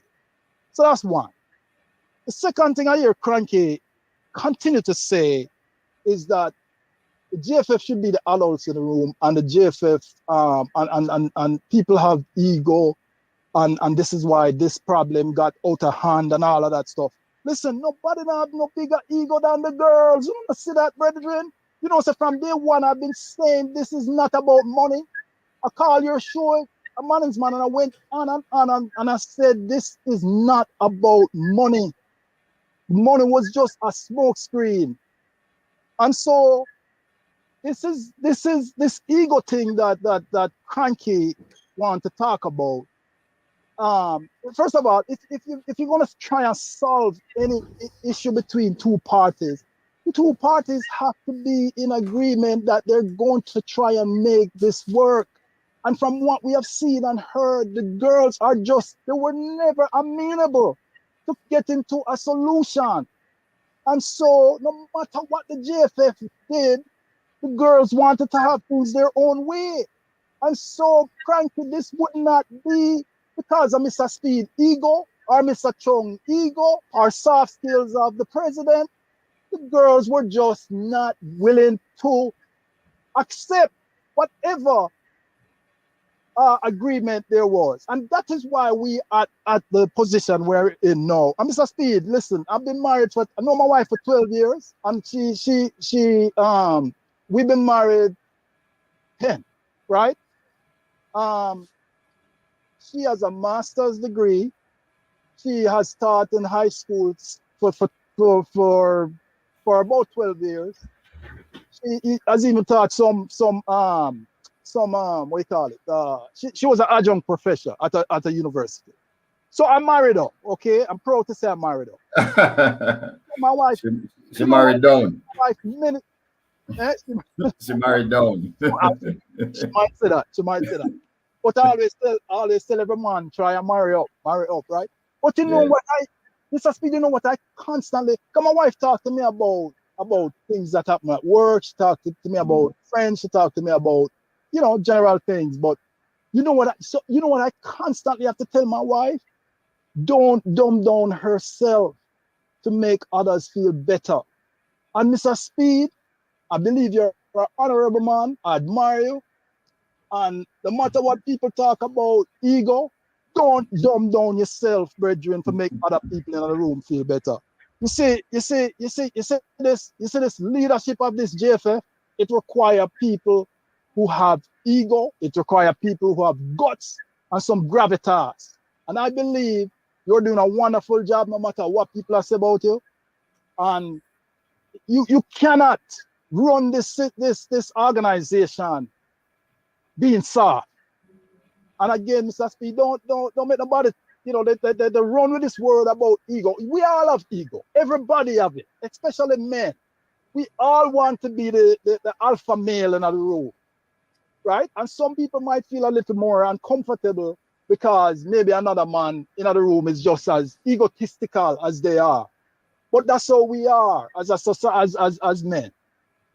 But to me, there is nobody that have a bigger ego than these girls, and that is why this problem is not solved. And like the caller said, I believe it's time to just move forward. Now, to me, open the door for them, and if they want to come through and be a part going forward, I am fine with it. If they want to go about their business, they can go about their business. We're not going to shut them out. We're not going to say, listen, you can't represent the country, because you can't really do that technically. But we actually give them the green light already, so it's up to them. Right. So no one want you nobody come and say, boy, JFF suspend the girls or JFF ban the girls or JFF mash up the program. Not the girls mash up the program, Bridge. And the program don't mash up. Yeah. It's a rebuild. Yeah, but Peter, I have to So we need to interject, stop right? using all of them language. All right. Yeah, Let me man. just say this. All right. And I hear you, allowed you to speak. But at the end of the day, Yeah. I think there's collective responsibility for if the JFF says that this is the girl and they take no responsibility in how things transpired, I think that is just as bad. Because at the end of it, at the end of But we never said that. I never said that. no. That's what Peter is saying. Peter is saying that it is the girls. So he's making it. Yeah. All right, go ahead. I'm sorry. No, what I'm saying is that you have squarely put the blame on the girls. I believe, and Mr. Chung said it, and I think I asked it earlier.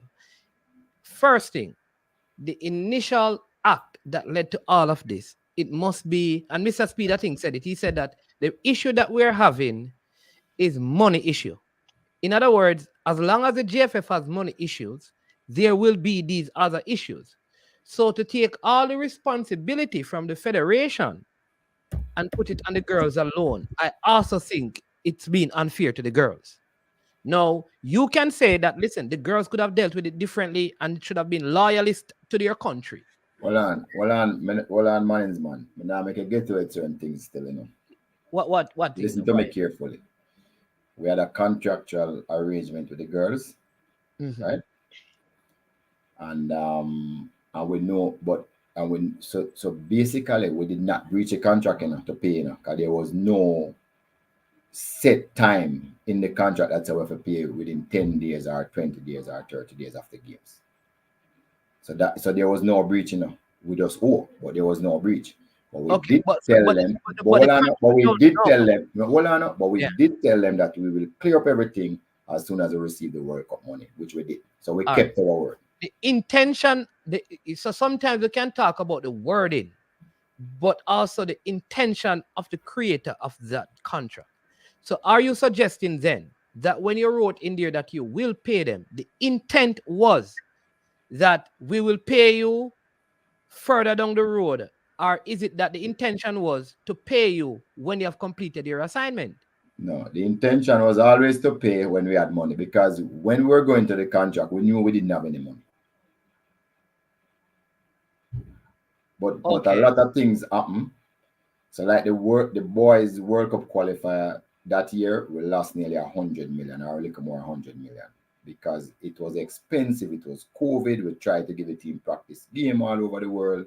It was expensive to go to those games. And then the qualifiers came out. We were renting jets, using 4 and 5 star hotels. So we run up a deficit. I remember, what I don't want to start our next accounting lesson, but remember, we have one consolidated fund. Everything where we can spend on these type of things going in one pool. It's not necessarily say, we take money and say this is for girl and this is for boy and this is for under 20 and this is for under 15. It really come from one source anyway. So some of the time, when we have issues, we have to, even if we had a budget to spend the money here, and an issue come up, we have to spend it. I remember, I tell you again, management, because of the deficit we carried come forward, if somebody turn up our door, say them go sue us for a debt, we have to pay, because that's a disgrace on the JFF. So it is much more complex than anybody think, and we try to get it too simple. Businesses are not simple. They don't run like what you guys think. No. And that is what we need to understand. I operate my own business, so I do understand that. However, if for any reason I sign a contract with a person, even if I say I will pay you and I don't put the date in there, it is reasonable for that person to believe that money will be paid when the work is done. Management, what is the most case we got court with big companies? Is them old people. Why you think JFF is any different? I don't understand you people. JFF a different standard from everybody else. No, I am not changing the standard. I am not saying that the JFF cannot owe, and I'm not saying the JFF will not owe, and I'm not saying the JFF did not owe. All I am saying is that Peter needs to understand that there was also an expectation from the girls that when they completed what they had to do, they would be paid. And we met with them all right. and we told them that we don't have the money. We will pay you at this time after the World Cup and we collect the money. That was fine. All right. Which is good. All right. Which is what I am saying. So a lot of times what people need to know, which is what I think TikTok said, is that the JFF has to take some responsibility in terms of how all things transpired, because the communication, meaning helping your communication to who? Let me finish now. Because communication is not just saying the thing, you know. So here's one of the things I learned. Here's one of the things I learned in communication. It is not just speaking the thing, is ensuring or helping your listener to understand what you're communicating. How many times have you spoken to someone? And I always ask this question: do you understand what I am saying?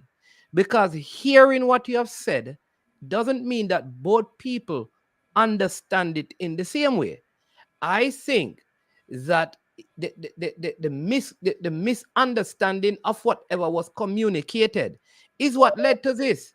I don't think it is one-sided. I don't think it is the girls just decided they were going to do this, and I don't believe it was just the girls alone and the GFF did absolutely nothing wrong and this is 100% the girls. I don't think so, because at the end of the day, everything rises and falls. So you think that when the JFF go World Cup, we get once they qualify, we get them on the seat the next day? No, I don't believe so. Exactly. So then that's how it go. Everybody in a football, hold on, man. In a football, is just think of your business like the football. Like, you know, one of the problem we have in Jamaica, everybody say football a boogie yaga thing. So we don't want to apply the same principles that you apply to one of the recognized businesses in Jamaica. Which, in fact, people have them a court or sue them. One of the biggest telecommunication companies in Jamaica. People have them a court or sue them left, right, and center for money with them owing. So make we not bother make it look like say, let me finish now, man. So everybody and that company did borrow people money and then say you'd get it back at that date, then give you one piece of paper in your hand, say you'll get it back 2021, 2022. 2021 and 22 gone long time. And then send you one next piece of paper and say then can't pay. And then might get 10 cents out of the dollar, you know. We hold on. So we have our stakeholders, which is our players, right? And there's no more important stakeholders than our players. And we don't have the money, but you know, say there is a light down the tunnel who say, look here, at that time I will get the money. What you do, mash up the business or you wait for the money? No. To me, logically, it better somebody owe you than nobody not owe you. And if you know, you'll get benefit. Mr. Speed, I am not saying the girls' action were right. I'm not saying that. What I am saying is that for Peter to say it is the girls who are totally... I am not defending Peter, you know. But that is what I'm addressing on here. That's what I'm addressing, you know. No, but I want you to get some other things in the perspective before you talk. Because Peter might be right too. No, man, I know you're still here, Peter. What I am saying is that Peter's last statement is that it is the girl who are fully... Those are the words, you know. Which is making it... I will tell you why. Go ahead. I will tell you why. And if you want, listen, if you want to attribute a number, like a percentage, I would say the girls are 90%. I'm not saying, yeah, I won't totally absolve the JFF, but I believe the girls are more culpable in this saga than the JFF. And I'll tell you why. Because I said it when I started out, and I've said it on your program before, this had nothing to do with money. And that is why the girls are, to me, to be blamed for the position we're in. If you notice, when did this thing started? After loan contract was not renewed, correct? Isn't that when the problem started with the girls? Correct me if I'm wrong. It's a Speed or management. No, isn't that when the problem started? The problem started. When this whole saga started? No, Peter, this thing started way before that. If you're going to say it's more than money, it started. When did the girls not be available to play? Didn't they play a Canada game with Lawn? And after that, did they play another game for But this issue, no, but what I'm saying to you though, but this issue started before that, Peter.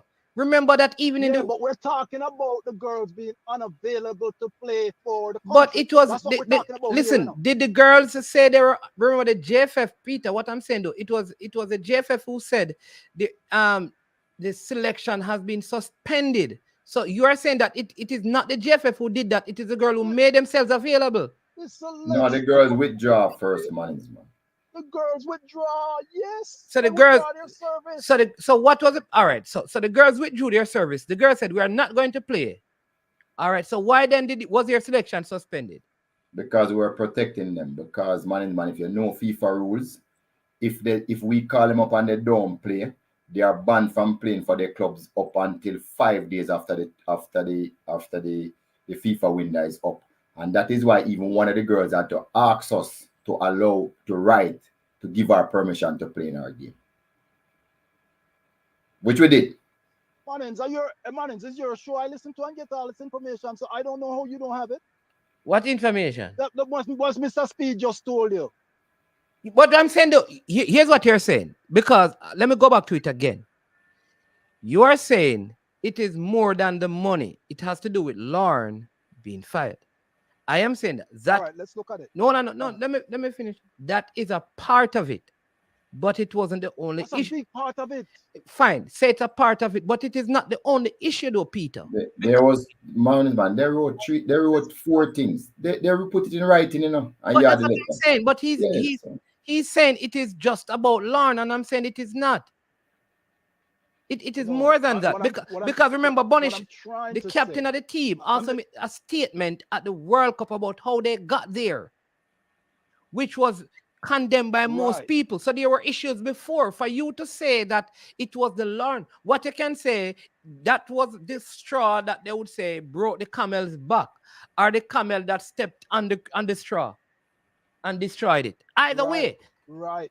But you can say that. But to say it was the only issue, I don't think so. I'm not saying it's the only issue. I'm just drawing so that you can see the timing of the girls being unavailable.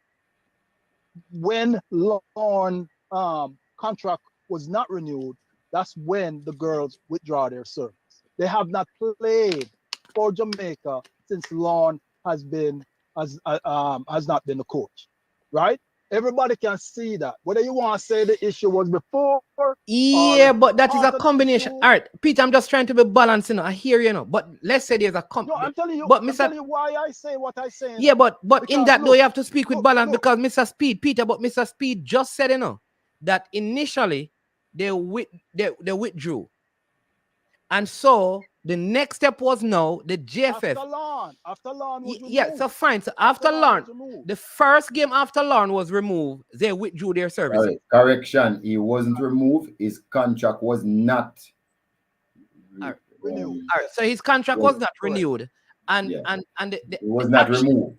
The actions of the girls, let's put it in your context. The actions of the girls were to withdraw their services in support. Let's put it that way. Though it cannot be conclusively decided on. They decided to withdraw. And you're saying it is based on that. Though they didn't say it was. But we're going to assume that... No, Peter... No. What I'm saying is... No, let me clear this up for you, man. What I'm saying is, in a nutshell, the girls want to have control over this program. That's what I'm saying. And I just bring the Lauren Donaldson into it to show you the timing of their action. They want to have control. The JFF has taken control. So that means then they will not play back for Jamaica then because Lauren is not there. I am not saying that. So if they play back for Jamaica, does it mean they have control? Because if the only reason here's what I'm asking. If we reason why this started. The whole reason this saga got to this point is because the girls want to have control, and it was never about the money. And to this day, right, Mr. Speed, didn't the JFF give them the green light, and they're still not available? When were they giving the green light? We offered it from November or December. No. All right. Hold on. Let's slow down, Peter. So Mr. Speed, for the Chile game, all the girls from the World Cup squad were selected, were contacted, and they didn't. And they didn't. Listening, man. You know, listen to the program that said already here, When we were after we met and we said, based on our records, we pay everything. We don't owe anything, which is confirmed now. Yeah. From last year. Are you willing to resume playing for the country? And they said they have to go back and consider it. I said that over a year, Oh, okay. So they wanted to go back and consider it. So but that is from last year. No, man. So here's my question. Here's my question. We recently played 2 friendlies in Chile. Were invitations sent to we were waiting on them to come back and say yes because I told you our suspension was to protect them. If we invite them, and let me repeat it again. You see, if we invite them and then don't come, FIFA rules say after they can't play for them club in the window or until 5 days after. Okay. All right, Peter. But you understand what I'm trying to say, Manins. I'm not absolving the JFF totally, but we would not be here if the girls were didn't have the biggest ego and wanted control of the program. And they are still not available because they still want to have control over the program. They want to select their own coach. They want to have this, they want to have that. And I think the latest, I think somebody echoed it, that they're waiting to see what the election results are. You see. I'm not saying. I can't work with those speculations. You understand me? I can't that is speculation. Yeah. But I'm not saying that if the girls come back and play. So what people are trying to say is that they won't come back and play. If this administration is in power, they will never play back for Jamaica again. Why would people do that? Why would Cameron Simmons do that? Why would Peyton McNamara do that? These are young girls. Like, it's not like they can play for any other country. So at 17 and 18, they are going to end their international career. Where's the proof of that? I've said this on your program already. I said this. I said, who is suffering? Them same little girls that you just called, the Jordys. But you are saying that those girls are waiting on the election to decide if they should play back for Jamaica. No, what I'm saying is, and I'm going to try and recap some of what I said on this program before, is that I don't believe that all the girls were in agreement with this, and I think we have heard that before, right? I believe there are some girls that are championing this movement, right? And the other girls, because they want to not they fall in ranks just to support, because they are a team and they don't want to probably feel exiled from the other girls, etc. Right? So some girls were not in agreement with this, and I've said this before. I said that the Bonishards and those other girls who are professional, who are getting paid, money to play for their clubs, are really doing the others a disfavor. The ones who are in college and the younger girls. I've said that if I were a Bonishar, I would say to them, look, we're taking the stance, but we understand that you go to college and you need your career to get started. I am at this level. You guys can go and play. Me and X amount of whoever will withdraw our service, right? But I think they do these girls a disfavor. All right, Peter, listen. That's what's happening. I think some of these girls were probably coerced into signing even the Vinblaine stuff. We go back as far as Vinblaine, all the girls were not in agreement with it. We've heard that. I think we have even heard that from Vinblaine himself.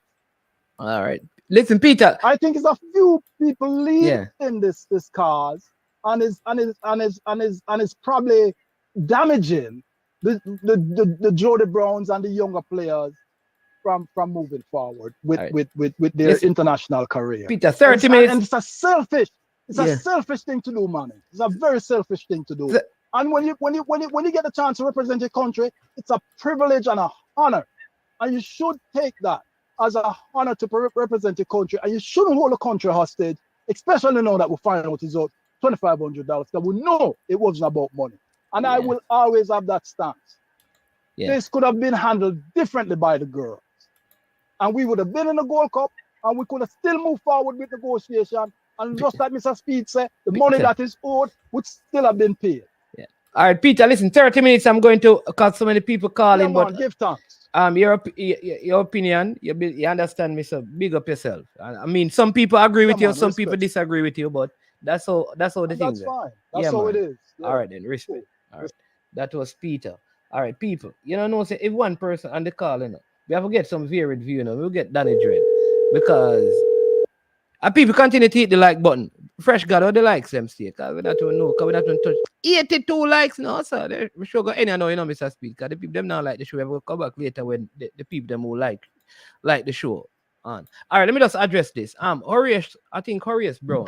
The comment that you made initially about puppies, I don't know who timed you out. That is not something to be timed out for.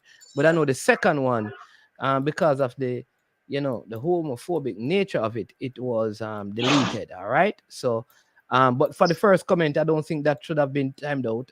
I spoke to the person, so there you go. And again, I will tell people, like, be mindful. You see, if you're there somewhere else, and I keep on saying this, if you go somewhere else and you and somebody have a beef, don't come on this show. Come work it out. You understand me? No come here, so come fix the beef when I have the beef. You understand me? All right. We have Danny the Dread, aka Danny Dread, on the line. Welcome to the show. Yeah, man. Greetings, man. Yeah, I chose to call you. I chose to call you, but because I know that you are the opposite of Miguel and Peter. I needed balance. No worry that. You know, say man a change in mind. No, man. Go ahead, Daddy Dread. Anyway. Yeah, man. The accounts class. Yeah, good accounts class today. Anyway, no, more act them. Salaries wouldn't be classified as deferred payments. Mr. Speed, you on that? No, man. Salaries would go straight to expense, and then the other entry would be payables. You owe it. All right. In asking Mr. Chung now, it's like Mr. Chung just pile up all of the debts together. What I really want to know now, all right. Before, when you come to this $60 million surplus, was the salary for this year, or the 2023 year, that the surplus was made? Was the salaries for that year paid before you come to the? All right, make a clarity here. The salaries for the staff that work in the JFF, yes, that would have been paid. I think what you're trying to ask, and they would have paid up the girls' team all that they owe them, but they still owe the boys. So the boys' money would not have been paid. No, but listen now. What I want to know for the boys now, when I talk about no money, if you did owe them no money from 2022, you know. I talk the 2023 payments now. Yeah, man, we owe them money from 2023. We owe them some of them. So, all right. So, Danny, year one now.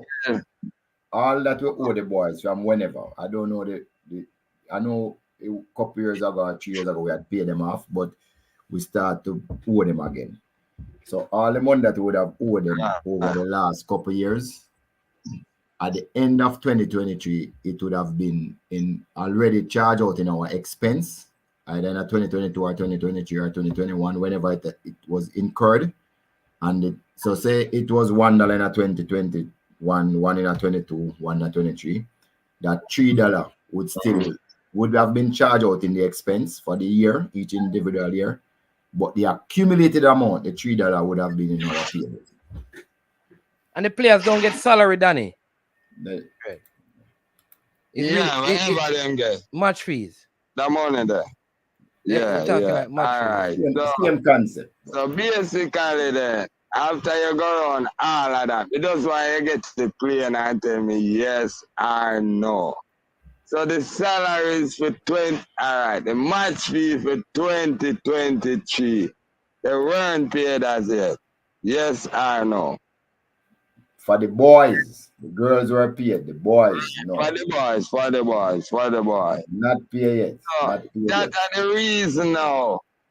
That is the reason now why the people them I say this thing don't real.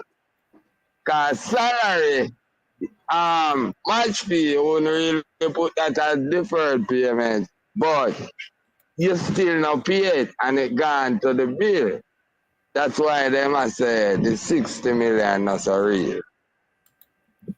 You get my point? You not agree with them though. You just tell me why them say it, right?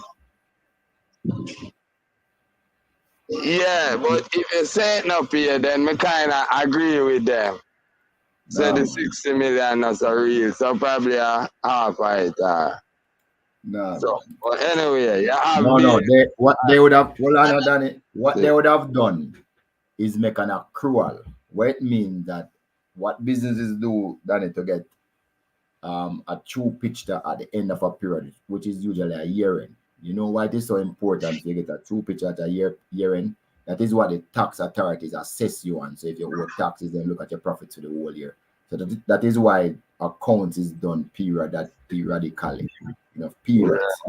So at December, if them know say me owe you Danny Dread $5, if my expenses out of cash was $10, and me owe you or other people $5, what they would do is put the $5 to their expenses. So the expenses for the year would be $15.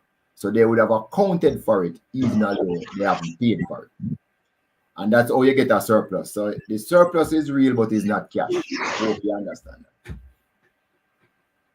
I kind of understand, because I know a little bit for accounts. But here may I ask you now. In general, the match fees, right? If you're not paid year by year, we just now get a true picture with the normal man in the street when it comes to salary. All right, could you do that with the light bill?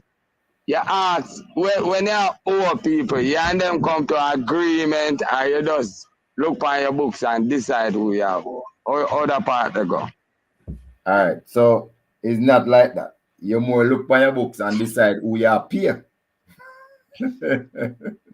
Yeah. Because what is that people are no, in a lot of instances people would call or even and say, look, I can't pay, or they would say to a set of persons or say, listen, we just don't have the cash right now. Can you wait a little? And most people reasonable and say them will wait. So that's really right. All If right. them believe say yeah, that's why I'm glad to hear about a plan to pay the boys. Because I don't want to come back to life. I'm glad for that. Anyway, one more thing now. The one last thing now, the reggae girls and the suspension of the reggae girls now. So, Mr. Speed, hear what you say. You ban them to protect them. Ban them to protect them? Ban the suspension, yeah, to protect them. Yes, yeah, always. Yeah, go ahead. Make a point. Let me see what you say. Yeah, no, you say you ban them for suspension because if we call them and them don't turn up, them club can take action. Not the club. FIFA rules say unless you retire, you tell your country say you retire from international football. if they call you and you Right. don't have a medical certificate to show, let me just go through all of the rules to show that you're injured by a doctor of repute. In other words, once your country call you, you must turn up. If you don't turn up, you cannot play up until 5 days after that FIFA window would have closed. You can't play during the FIFA window for your club. You can't play for your club. Yeah, for your club. Right. Right. So I want to ask you, Mr. Speed, instead of banning them, why you just opt not to call them? Because you say, if you call them, that means you never must call them. So why you didn't just opt to call them, since I feel that banning not to them call was a them. disrespect? No, what did that mean in that circumstances? Banning them was a disrespect. No, it wasn't. It kind of pushed the fire. So let me tell you something now before me answer you. There was actually one case where the person wrote the JFF, the club wrote the JFF because they knew the rule and said, "Can you clear this player that I have?" So before you make it, there was an actual case, and we thought about it, and then we said, "Yes, go ahead and play the player." Danny, come on, just you have to think about what practically happening. Just look, Mr. Speed. No, push me out. Just look on it. If you never call them, could they get in trouble? If they did, Danny, we did call them already. Call them. No, Danny, listen to me. We did call them already. Danny, just listen to me. All right. So what he said is that they called them and the girls withdraw. So what they did? Well, I know. So what they did is say, okay, this would be a problem for them to play back at their club. So what we are going to do is draft something to say that we have suspended their selection so that they can still go and play for their clubs. Yeah. Because that was for the first. Right. So that. Let me just ask you something. So right. That was for the first game then. Right. Where they missed. The first game. So when they came back, which is what I was asking earlier, exactly what you're saying. What Mr. Speed said is that when they said to them, "No, you're all available," when they had calculated the payments, the girls then said that they needed time. So for that, no, they didn't call him. That's the same question that you're asking. I was asking, you know. So yeah. So that means to say that suspension was done within the 5 days there of that first match. No man. So what happened is that the team, the girls were selected for the team. They were called. They said that, listen, because of this, we are withdrawing. All right. The JFF said, okay. The girls said they are withdrawing. Right. So this is during the coach thing. Just before the window start. Right. So what the JFF did is say responded by doing the suspension of selection. All right. No more overstanding. Right. So that way, Bonnie Shaw could go back to Manchester City and play, because if the JFF didn't do that, by rules, she would have to wait 5 days after the window before she could play a game for her club. All right. So that means JFF did it within the time by the window. Before the window closed. It's almost like if immediately both things happen. Yeah. All right, Danny, we're gonna take. Man. We're gonna take a next one. Bless up. Man. All right. And big up everybody and hope everybody is it. All right. Man. Cool. Yeah. All right. So now we have we will call.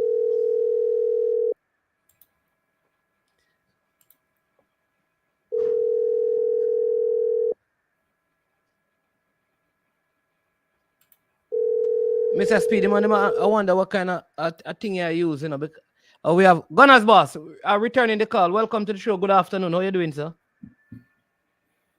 Good afternoon, sir. Good afternoon, Mr. Speed. Good afternoon, sir. I noticed you go to Ohio with the whole heap of money. You never call me to pay for this state, but I don't know. Why? Yeah, man. I wish I did just win the match still. Before anything else.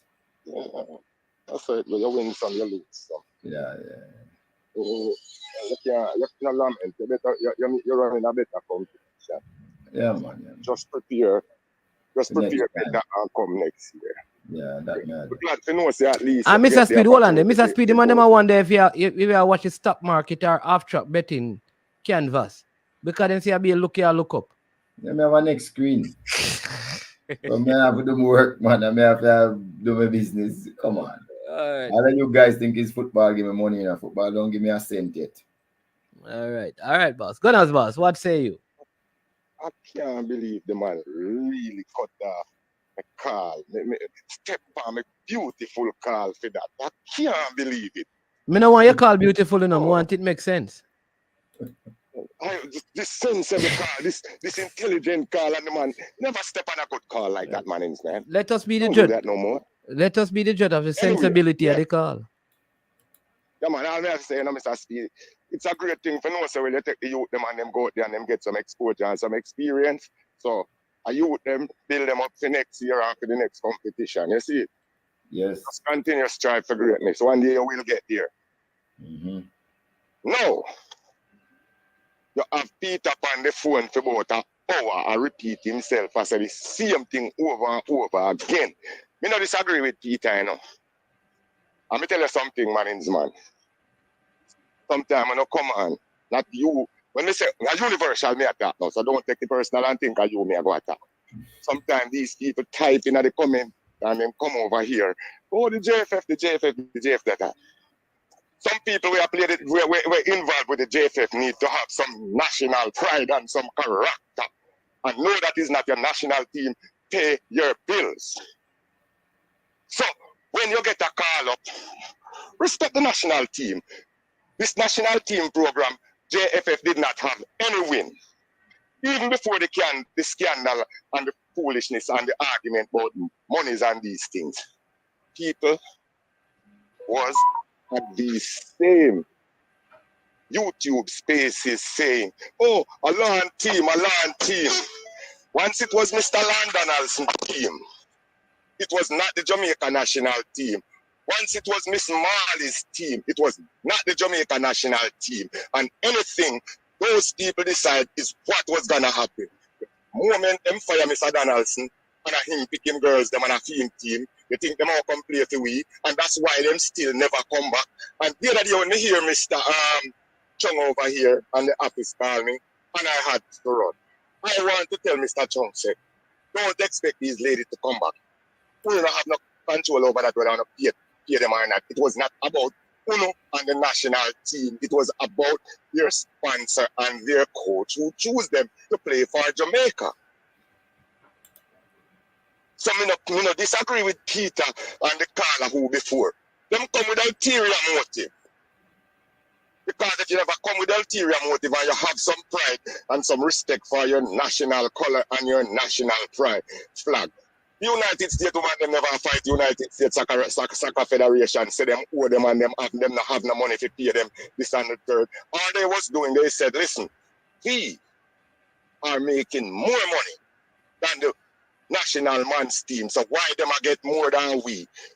We deserve to get equal with them and then anything else because male have the opportunity to make more money and sponsorship and other things than female. And they come and they go around to the National Labor Relations Board and them come around and them agree, say, yes, we're going to give we're going to split the pie, all earnings, we are going to share the revenue equally with you and the men, and then whatever goes after that goes. And everything quiet from that. And then the females say, all right, we still not make enough money, because it look like enough money than a woman football. So them find some celebrities like the Cedilla Marleys of Jamaica, them find some celebrities over Hollywood and those places across America, and them say, listen, when you come with me, I make we form a National Woman Association, man, and play some football across the country. And if we can get something and make some money, and them also come, and out of that protest grows the National Woman Soccer League, right? And I may tell Mr. Speed. You're correct so far, yeah. Okay, so that's the kind of thing we're gonna have to bring to this table, man. We're gonna put in too much pressure on JFF. I tell you what, JFF is doing too much for everybody, and that's why we can't get no money. to do what we want to do with national program. We need to start make some people pay, like how whichever way you know go find to do with Mr. Steve. Let these people start play football in Jamaica. All these clubs and these people, force them to turn it into a business and stop take it for a joke. And then everybody come crying at the JFF and disrespecting the JFF and disrespecting y'all every day and come on these spaces talking disrespectfully. The JFF never done nothing. Nothing. Them no corrupt because nobody no go to prison. Them no lie because nobody no prove them lies, yes. Of course, sometimes the people them come out and them we make some like alternative fact or misspoke or something because So alternative, you're saying alternative facts are not lies? No, it's not lie. It's an alternative to make it becomes true. Oh. Yes. So I tell you something today which is not true, but before the week come, it becomes true. Did I lie? No. I just what? Say. So if you tell me a lie today and next week the lie becomes the truth, was it a lie in the beginning? What kind of reason? Man, it was what I perceived going to happen. I told you my opinion. That's a prediction, isn't that? That's a prediction. Become true. That's my opinion. My opinion can never be a lie.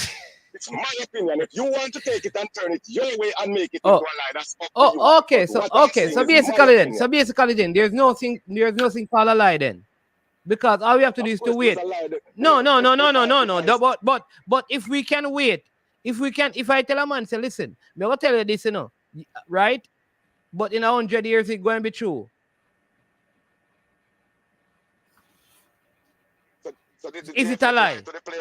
No, listen, no. Here's what I'm asking you. Based on what you just said, if I tell you something now and say, no, man, give it 50 years, man, and you see that what I'm saying, it is the truth.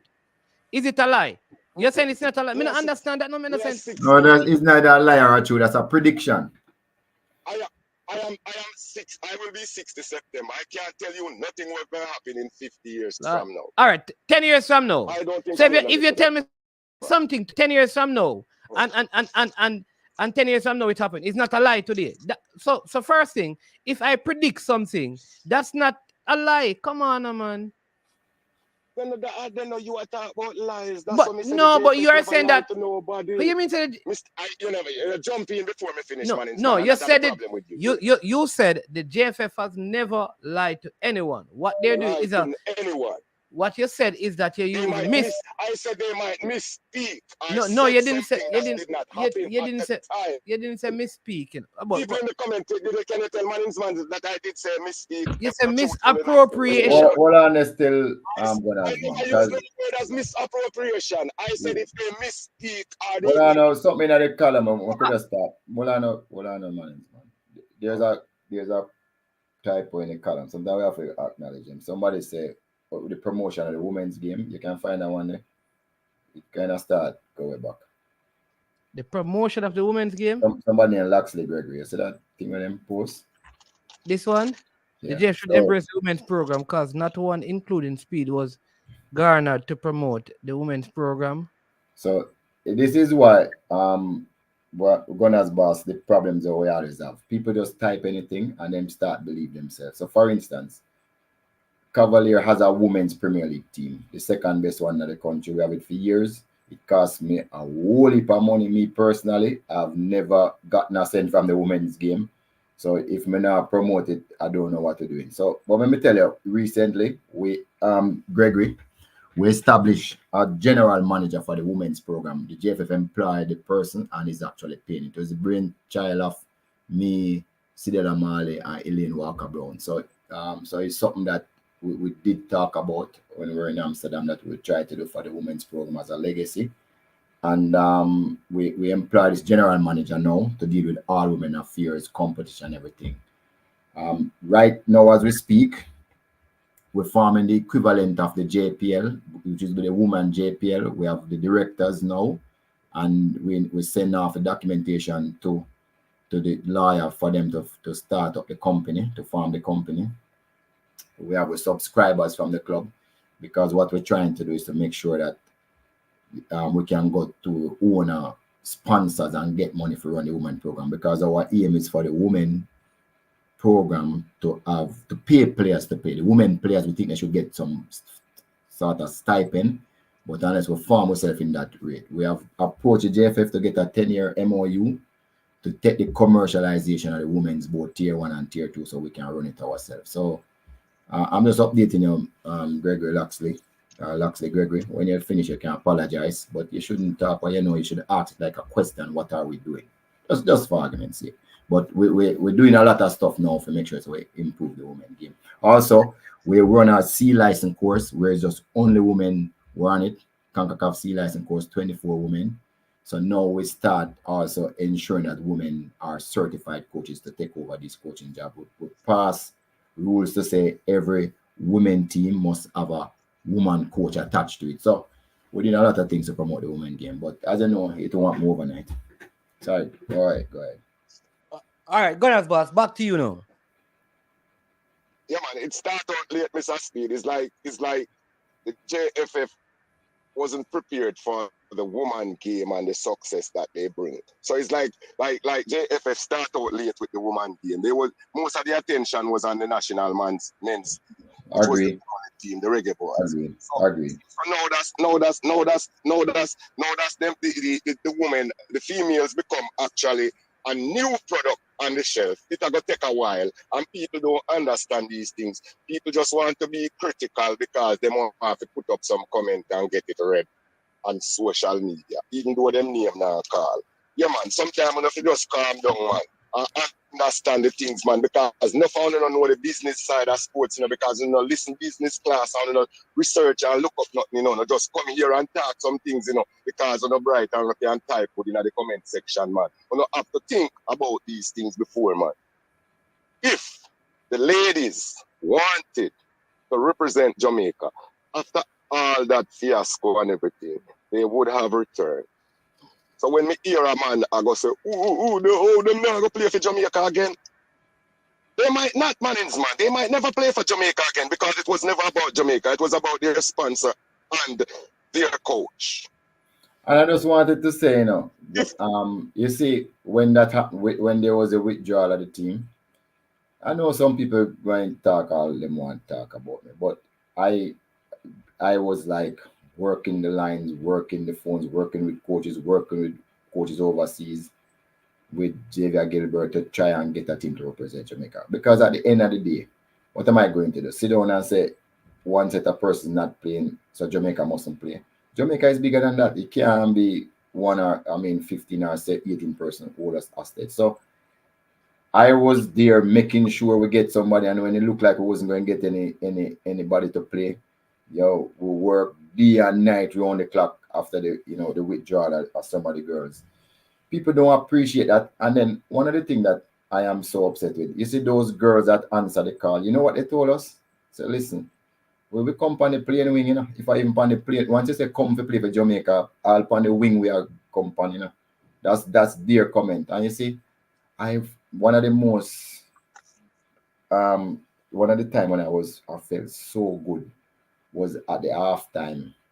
The Minister of Sports went down to the room where the girls was playing, and she knows it's a team we just put together and it's not necessarily a World Cup team, and she go down there and she encouraged them as best as she could. It was really a moment. And I look at the minister and say, boy, minister, yeah, that was really good. Come and tell us that we needed that for those girls who everybody was saying them going to get 6 love and them a second string and them so we on one side have glorify one set of person, and the next set of people who playing we're going like them on a Jamaican too, That was like a learning lesson for me. May I tell you the truth. All right, Gunners boss. Bless up yourself. Yeah, man, bless up on yourself. I just that me I say, Mr. Speed, thank you for your gifts. Thank you for the gift, sir. Appreciate it a whole lot. One Jamaica, one Arnett Garden, but no, me start a fan of the Duncan Destroyers. I got the original name that when we grew up and know the Cavaliers, Duncan Destroyers, don't? Yeah, man. I know what's it name. Okay, so. All right, then go. All right. Yeah, man, cool. So here one now, big up on yourself, people in the comment section, but sometimes I have to think before I type some things because I want to see Mr. Speed over here, I want to see Mr. Ricketts over here, I want to see Mr. Chung over here, I want to see Manning's man over here. All the things so I want to squabs up and equal up with them and just type some bright things in the comment section to make people feel important. And they're not important if they're not the right things, but we're glad so here. Thank you for the year and continue to support us. We love you. A super Friday, Manning's man, you catch you later. All right. Speed, pick up yourself again, my God. Yeah, man, cool. That was that was good as well. Mr. Speed. Two things. You know that this is one of the things I'd love to do, Mr. Speed. Right. I would love to you see, futsal. I think part of getting the game, even from the female level, because now at the primary school level, a lot of our females play with the male.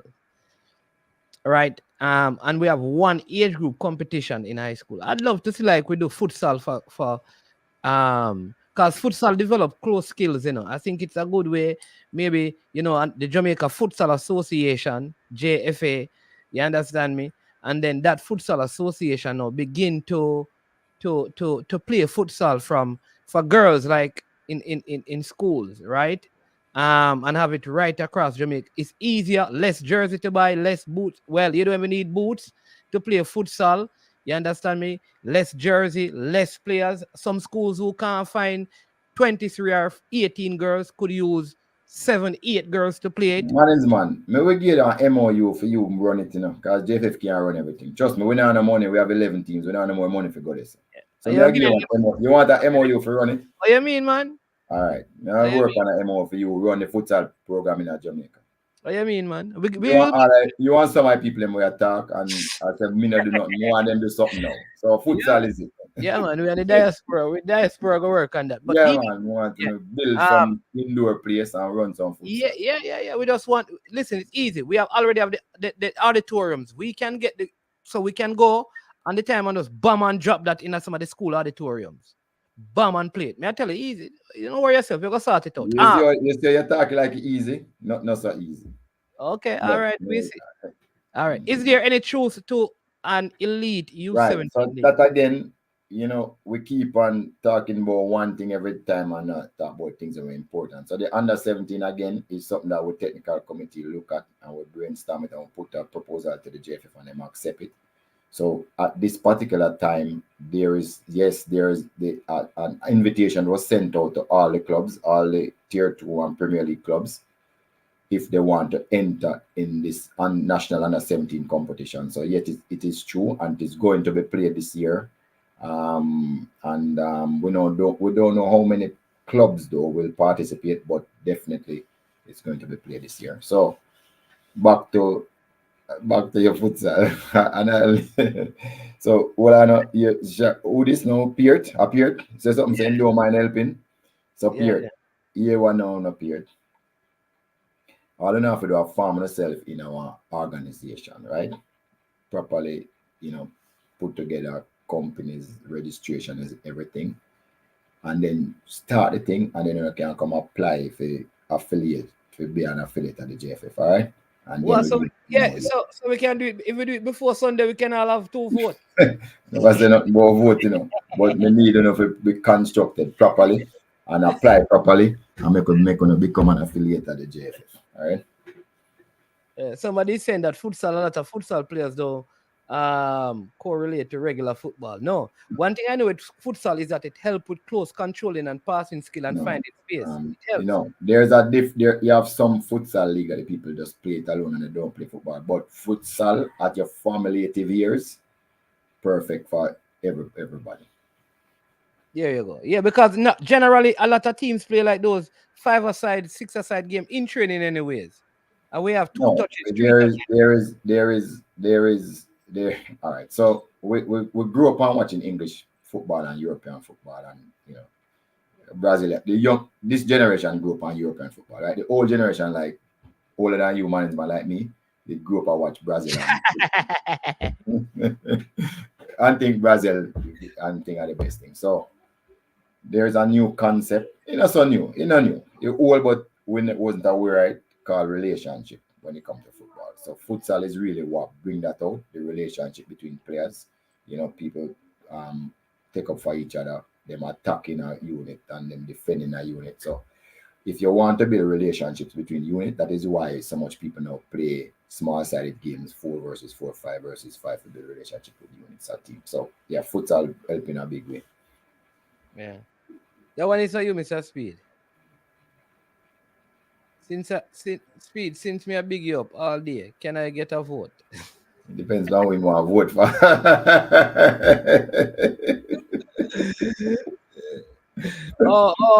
When Duclan said me have been shoot. Lord of mercy.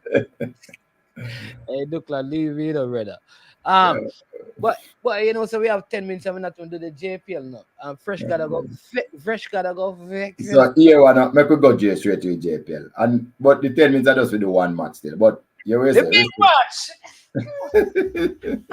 People to make sure all roads lead to Jacksal. First and second meet. Talk to them what I mean, hey, in fact, I'm gonna give you the screen alone for yourself. No, man, I don't want the screen for myself. Listen to this. It's a blockbuster affair at Contractual this Sunday in the Red Jamaica Premier League. Leaders and defending champions Mount Pleasant and the second place Cavalier, the teams with the most wins in the league, once again come face to face in a repeat of last season's championship decider.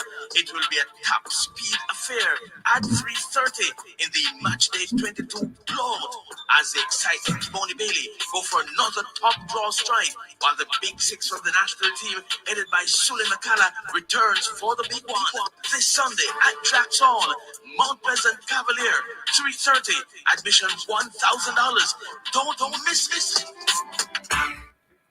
All right, there you go, people. It's a top speed affair.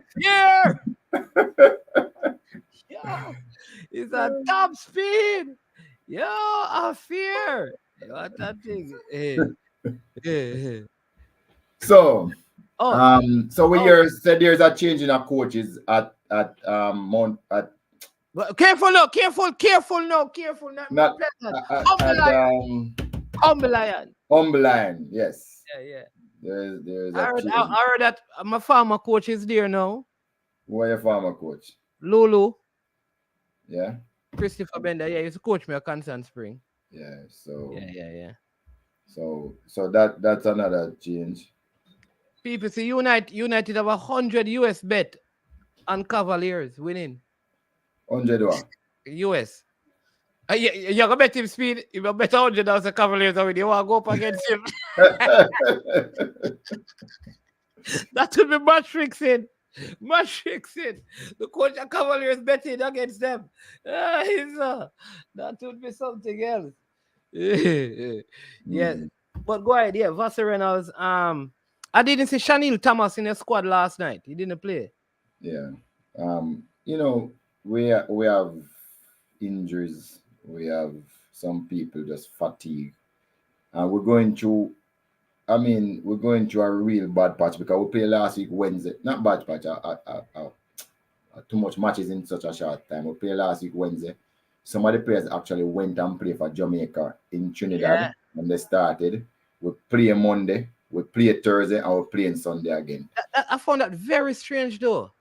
Like people believe say me always get blind at JFF. People may not get no blind because that is a wicked schedule. I mean, between national duties and we had 3 players and international duties. When you come back them just throw the local match on us just like that.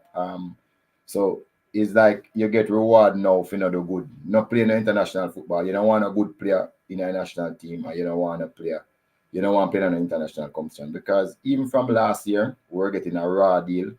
As soon as we come back from Caribbean Cup traveling, plus we travel to, and we're playing, some players now playing 5 matches like we're from the 20th to the 10th. How much days is that? Like 13 days. Enough here. And then some went to the U20s as well.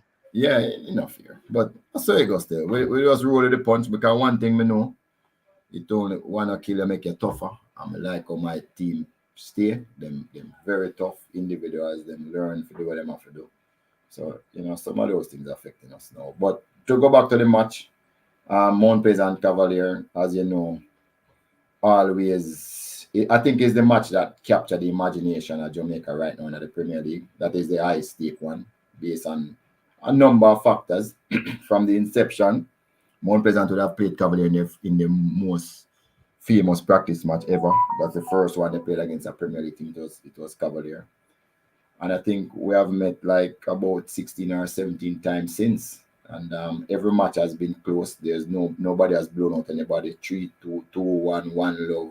That sort of scores, 2-1.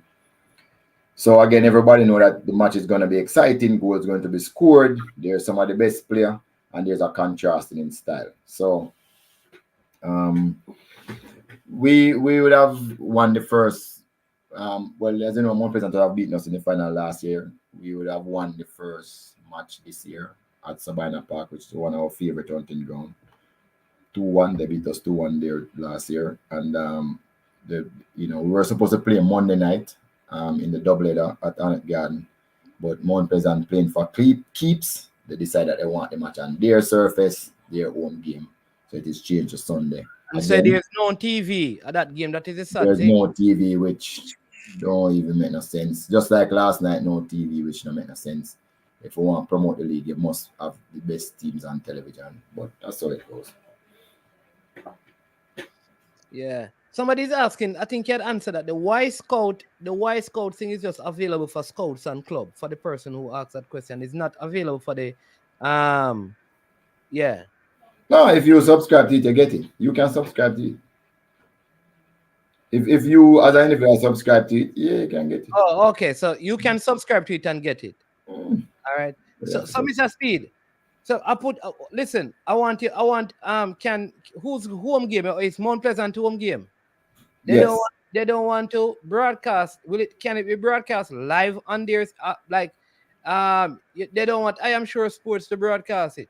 Well, is the Premier League own the rights for all of those games, so you'd have to write the Premier League because them don't really want it a free for all. So you'd have to write the Premier League. I think MG put too much of the highlights on his program yesterday from the Annett Garden game, but it's on YouTube. But nobody's stopping anybody from doing highlights. But we want to operate properly. So if you need to broadcast it, you have to ask the permission.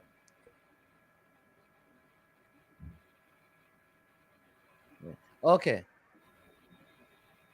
Yeah. All right. So all right. So people, we're gonna talk to Military Goon and see if we can get the rights or broadcast. So the people them can. The JPL. We'll get permission from the JPL. But why the whole owner just come together and make a proposal? Yeah, but some of them on them some of them on them too individualistic. Everybody that are the problem and too much confusion in the business.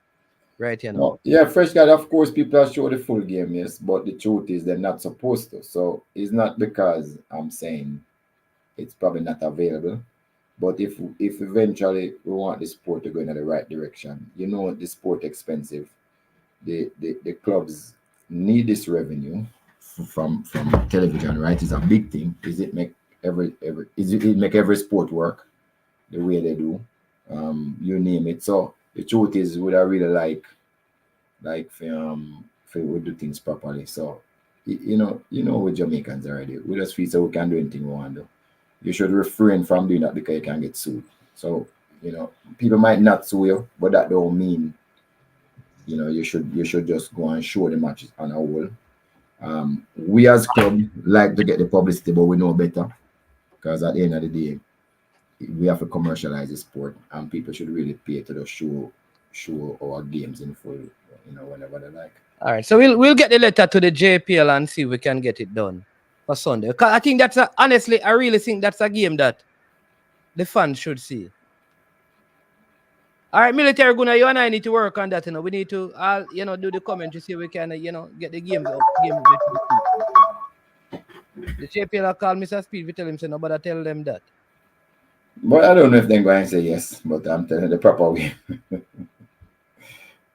Yeah, but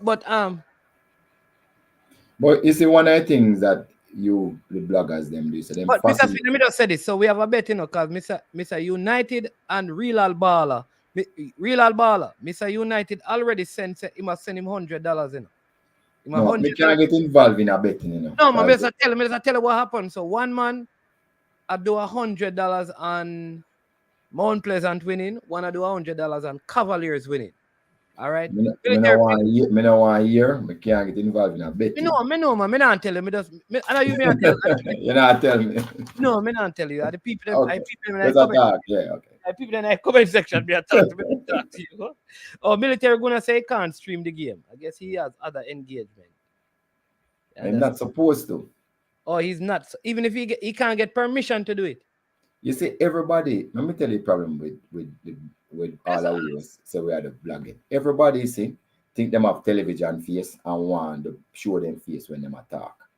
Why nobody just come to us and say them just all do like a voice thing so people can in the car and listen to it, or just listen to what go on and somebody commentate the game.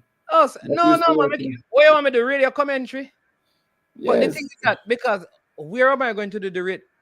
Because you can't do YouTube and no picture, man. No face. No, but somehow we only have radio face, So why we think that we have television face?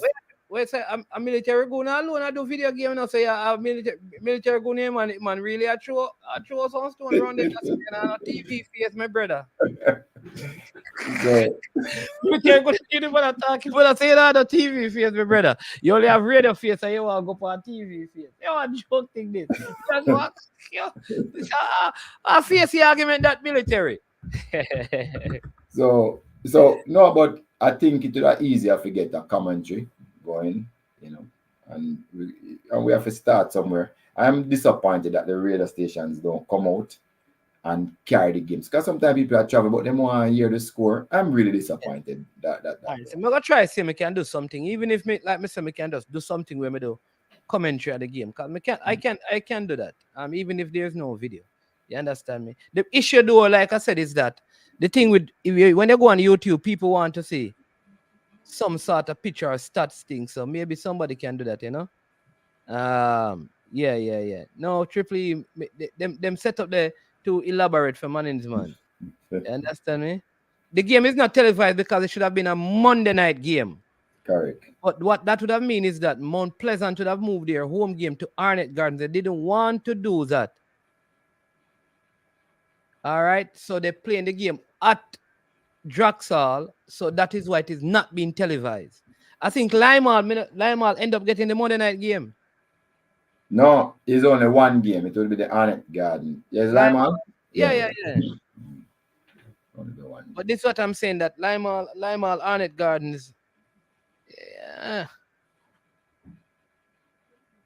No. Boy, why the game all look good? Arnett going do them thing, and the game all look good. Good for television. Yeah. All right. No, they can't televise it because I figure that they had a next televised game for the Sunday. Yeah, I don't think them have the capability either to pull up from down this and come so far. So they're doing one game at JC televised, a doubleheader, and then they're doing the Arnett Garden game on Monday. Yeah. That's what I'm saying. Yeah. So it was really the change and the fixture. But I think, Mr. Speedo, you should have asked for the Arnett Gardens game to be played next week Wednesday. That's what I think. But Arnett Garden play on the Monday. That is the problem, Well, look, I agree with you, but at the end of the day, I mean, it's what it is. You know what I learned in a lifelong time? Don't worry about certain things here. Just figure out how you'll get it done. I think with all of these, I learned a lot of stuff with all of these games coming so fast and furious. I learned to, how to recover player from fatigue. I learned more how to make it their science. I learned more how to rotate the squad. I learned more how to use different tactics because my can't run it Mount Pleasant on Sunday. I have to do something else. So all of those things make you better and stronger. Good. All right. We had the next caller who was calling in. So let's see if we can get in. This is Twilly. He was calling earlier.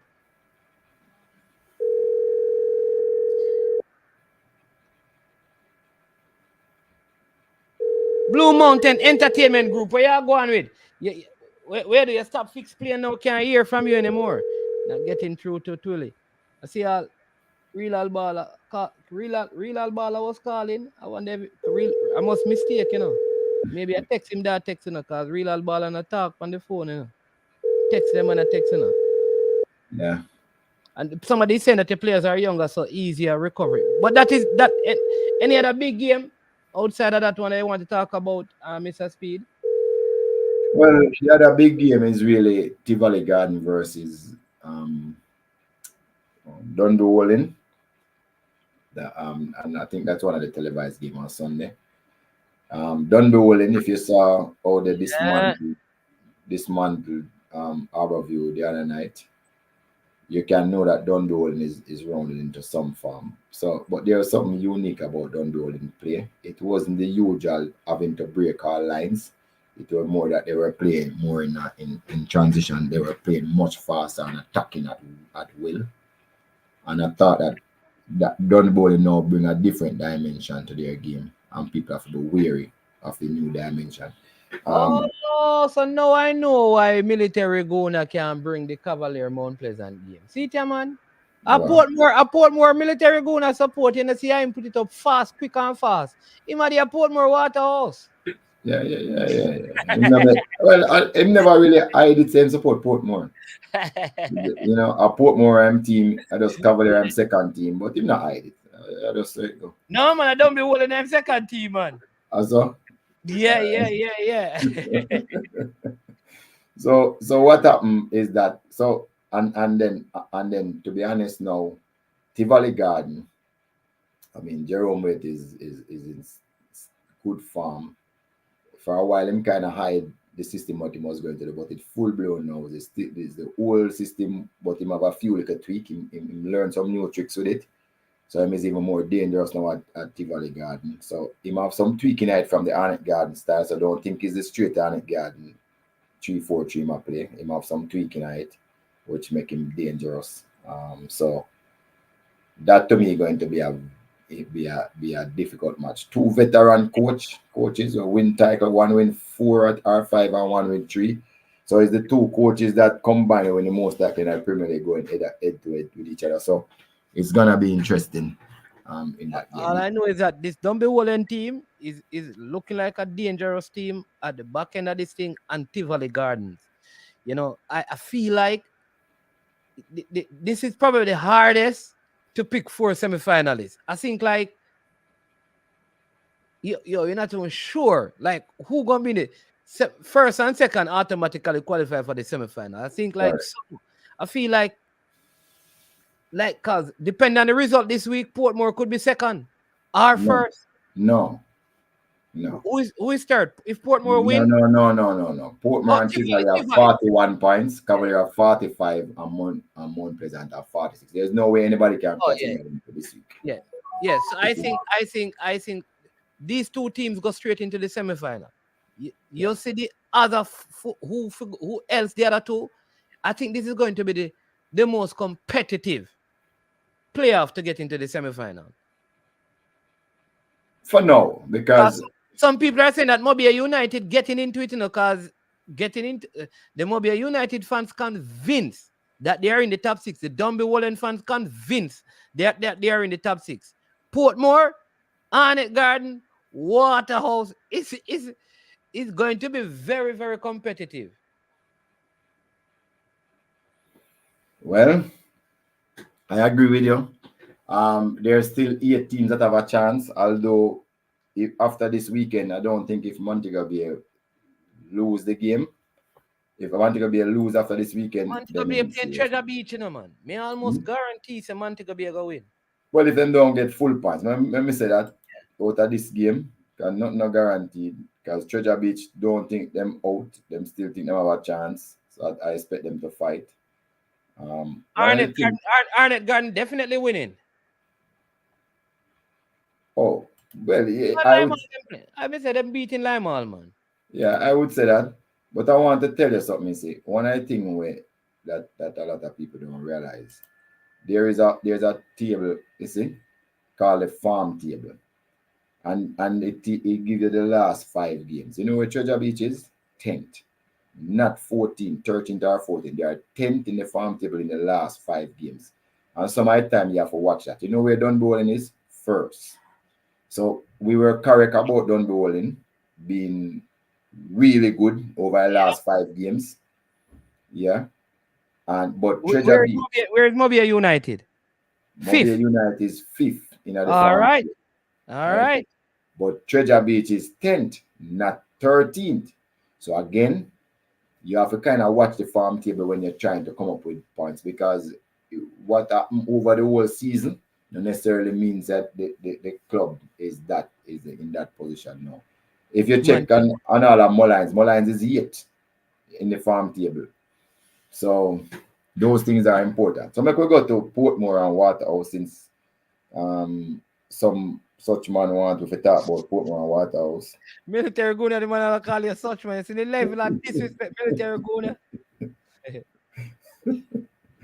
So in the farm table, Waterhouse is 6th, right? Yeah. In the farm table, Portmore is 7th. So you see, I'm saying throughout where they are respectively in the league now, and just check the farm table over the last 5. I can go back and look on the farm table over the last 10 and give you a better picture. But again, Portmore would be 4th and Waterhouse would be 8th if you got 10. But I like to use the 5 because 5 is so much recently. So there's nothing separating both of them, 6th and 7th. In the last 5 games, Waterhouse would have won 2, drawn 1, and lost 2. Portmore would have won 1 and drawn 4 and lost none.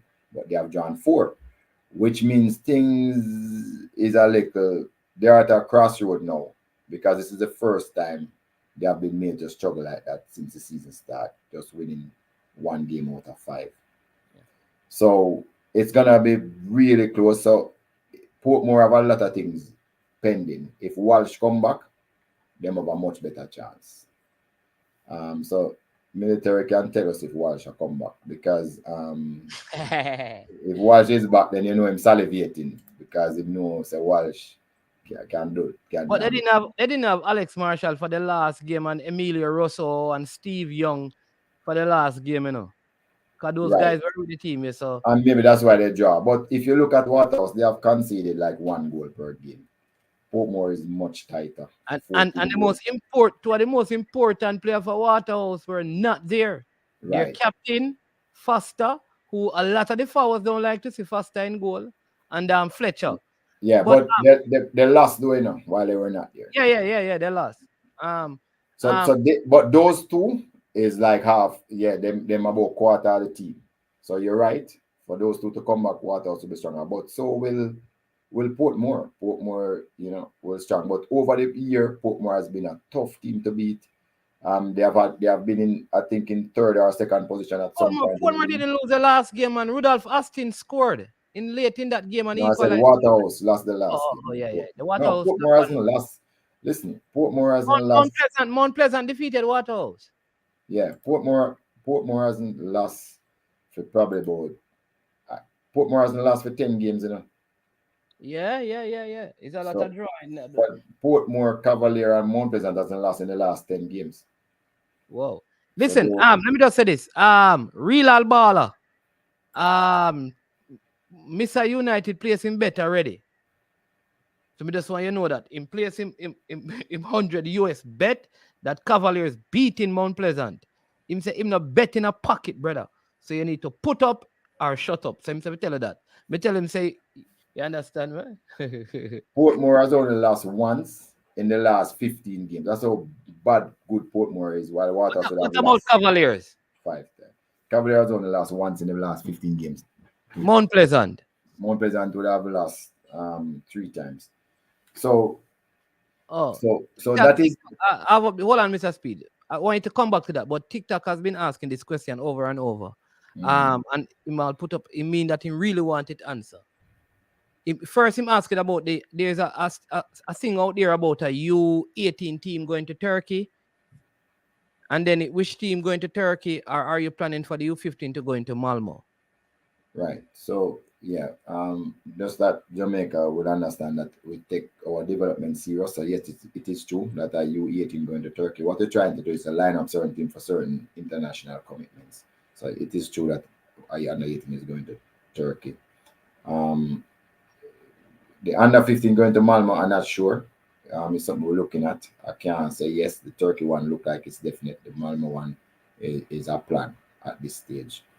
But you'll find in the future that our under 17 team, as I said, we name Algerman Butler will be the new coach. If you never tell everybody before, he has been confirmed as a new coach for the Red Boy under 17. Yo, breaking news, cause I hear this. I never know. I swear, I never know that. Cause me there on my show. When was it time I said, boy, I make a case to Lenny Hyde. Just get a little sneak in as all a second assistant. Cause me I tell you, them the ball let me sit down me hold then drop.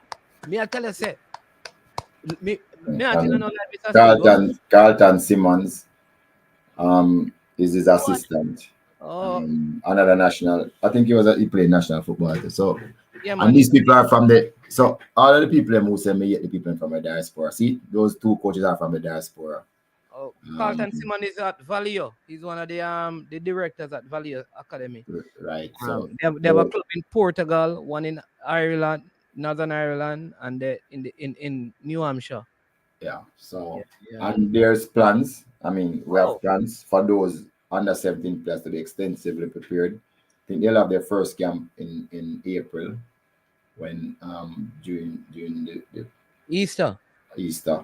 And then we have set up things to go to Europe, and we have set up things to go to US for camp. So things looking up, people. These will be sponsored. So don't ask where JPL get money before you start ask. Yeah, we have sponsorship lining up to take care of these separate from our normal operation money. So yeah, things looking up, you know. I didn't know that, but boy, Freddie Butler, you don't rate me. Man get all job and not to tell me saying get job. I feel like y'all done a show right now. Man get job and not to tell me I first. Well, I have another new coach to unleash. I'm going to shock the whole owner, but I'm not saying nothing yet.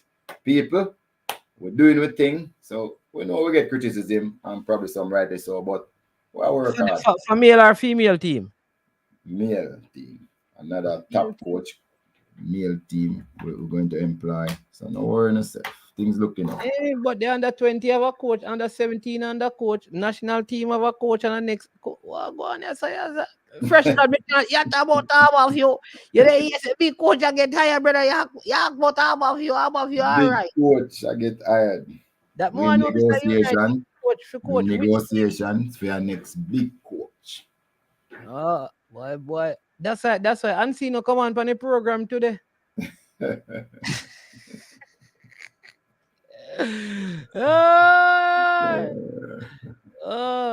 Somebody said it will be TikTok. You know better than that.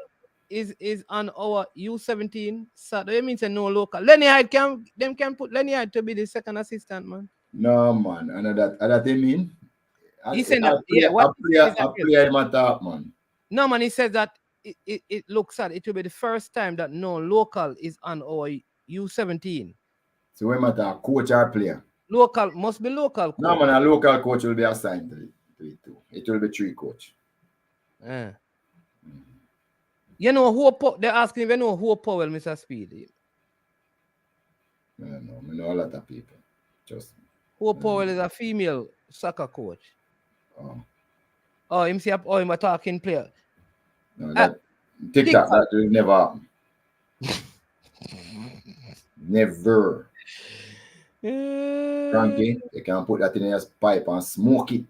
Never. Cranky, what do I love call you out? You can put that in your pipe and smoke it, Cranky. Never happen. Okay. All right, so people be coaching coming. I wonder why. I don't know. I try to figure out. I wish can't do what go on. I'm gonna try to do some digging. Yo, when we correspondent there. I'm gonna get my eagle them back in function because we not get no information. And seen, I wonder if you and me so go run a program, you know. But I like the under 17. And you know that our national academy we employed Purser to be the resident coach. The national what? Academy. We have a national academy and we have a resident coach in a Purser. Raymond Purser? Purser from St. Mary. St. Mary come from. Yeah? Yeah, man. He Raymond Purser. He's And a a Raymond resident. name. What Purser? No. But him are the resident academy coach. So every single day we have people in the National Academy and him take them through them pieces under the supervision of Wendell Dungeon. So we do a whole heap of things to try to get the Hold football. on. So what age group them in the academy then now? Under what? It's supposed to from 12 to 16. Oh, 12. So who selected those people? No, right now we're in the stage where we're looking at everybody, basically, right now. Oh, because me know I look at name Jawa, you know. Oh man, we are gonna turn over every stone. Andrew Swell know him. He named Jawa, him they are St. George's. We are gonna turn over every stone. Tottenham, Rasta youth. We are gonna turn over every stone. Better turn over the stone then. I'm not start calling up Mullins baller yet, you know. Mr. Downswell. Yeah, some youth down a man in well mash up under 14. Go All Island final, you know. Ramp with me thing, you know. Them play against themselves and then win it. Under 14, them go finals, man. And the other 16, me have some 15-year-old and the under 15 team there. We go to the final and beat JC in a town. We must look upon them. We'll turn over every stone. Don't worry about it. That turn over every stone. Come here, realize the countryman, them not get no love in the football, you know. Countryman, country player, them not get no love in the football, you know. But I like the things that are happening. You understand me? I think there are some good things that are happening. Yeah. Some good things happening. This under 18 team, and we're looking at also under 23 team, because there's a lot of young players who've gone overseas and them can't make the senior team. And there's also some players who are born overseas but can't get into the senior team right now either. We are trying to see if we can get that under 23 team together. Well, we are basically agree on it. So those teams will be playing matches in FIFA window to make sure, say, whenever the senior reggae boy team need one of those, we have an up and coming team, young team. I think that is the biggest thing to do. I think Jamaica needs to 2 times a year at least invite Trinidad, Grenada, couple of the nation to come at the Captain Horace Burrell Center and probably, I don't know, at one of the college or stay somewhere on the UE campus and play a tournament of under 23 tournament, like a 4-team tournament. Make me like the idea with under 23. I think that is a very good idea. Yo, so we're moving on, because guess what? At the end of the day, we can't sit down and listen to everybody. So we're moving on. We may be right, we may be wrong, but we're moving on. But one thing we're doing, we're providing opportunities for lots of players to get international exposure, go overseas and play. And a lot of this, I must say that people from the diaspora help us with some of the sponsorship to do some of those team stuff to go over. So big them up. But again, just like how I say it all the time, people, all of we have to put, help, but we have to run the thing properly. It can't be where people come with their feelings. We have to have policy and run it properly. But I just see a whole heap of upside this year. People, you're going to be sick of football. The amount we have to play with all our youth teams and all our teams have been preparation everywhere. You're going to see football like dirt. Like that. Balakar people want to give a shout out to the Trelawney knockout competition. And he's saying that here are the fixtures. March the 9th, semi-final 1, Duncan versus Jackson at Bounty Hall starting at 3 p.m. Sunday, March 10th, to reschedule Harmony versus Saltmarsh at William Nib starting at 3 p.m. Wednesday, March 13th, semi-final 2 will be Duanville versus Harmony or Saltmarsh at Bounty Hall starting at 3 p.m. That's the Trelawney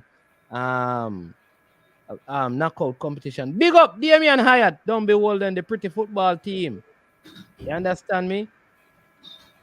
Damian Hyatt, big goalkeeper.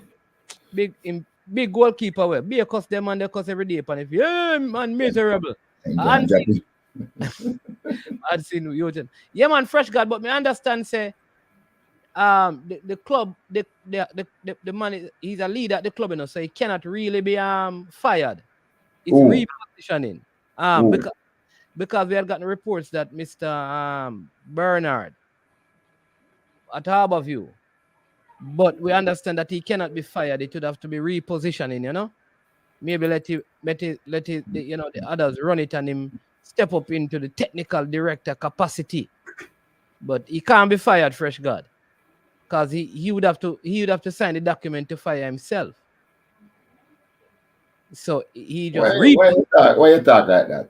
He repositioned himself. No, don't say that. Maybe they him win the tackles a year ago, just over a year ago. So maybe they might give him some rope, and then maybe they might give him the chance to rebuild another summer and before, and then see what happens. Maybe that's the case. Yeah. But Dre, anyways, are from out by the Star of the East, not saying a thing.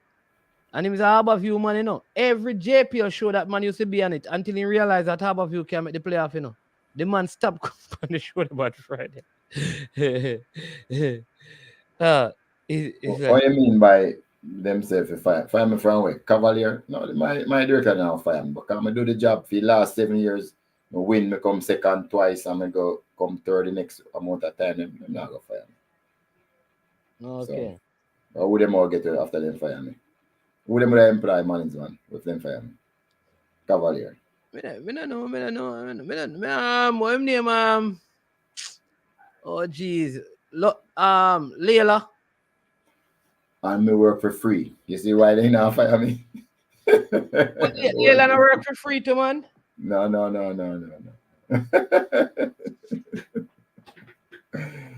I think if Parish goes to the meeting, more fire me from JPL or something. No, but it look like the programs are good. I'm happy to know that Freddie Butler and Carlton Simmons, man, will be a part of that. Oh, man, if you fire and hire Tapper. We can't pay. It's too expensive. TikTok's a leader would replace you. Replace me with what? Leader. They never have a leader find a player, them no leader, no must can coach them. So hey, Mr. Speed, seriously still Mr. Speed. Me need to buy a Cavaliers jersey. You see one of the champion, me need to buy a Cavaliers jersey. What size are we again? Now, every day you ask me, every day I be that you ask. Every day I tell about Cavaliers. I say, medium. Send me your money, I'm going to send you a jersey. Nah, man, they not the Draxal, man. Me not give raw cash in the hand, man. A plastic we work. Everything we have. Jersey have 100 US. I want to pay Mr. Speed, man. When we buy an Arsenal jersey, that's what we pay for it before we put name and number in it. I want to pay Mr. Speed, man. 100 US you pay for it? Authentic thing we buy. I think we buy the fake thing them from Amazon. No, authentic thing me have. But no, me make you know, say just bring on the jersey, man. Alright. Yo, me a charge. All me I say to you is same kind of contract where you have with the players is that I will pay you when I get money. I'm a company program every day. So I ask you for my money. So I will pay you. Same kind of contract as you sign player, but me not just pay when me get money, man. That is an indefinite plan to play. But yeah, me wear your jersey, but me not get me gears I made for this year. Me still not get them. The replica them. What true? Wear your jersey for you. Yeah, that was I think that was bad this year. I find like that part of the JPL thing never work out. The selling of the gears, it never. I think it don't go off. Even with Mount Pleasant, I don't know like that part. Get them later, Let me tell you, the season almost done.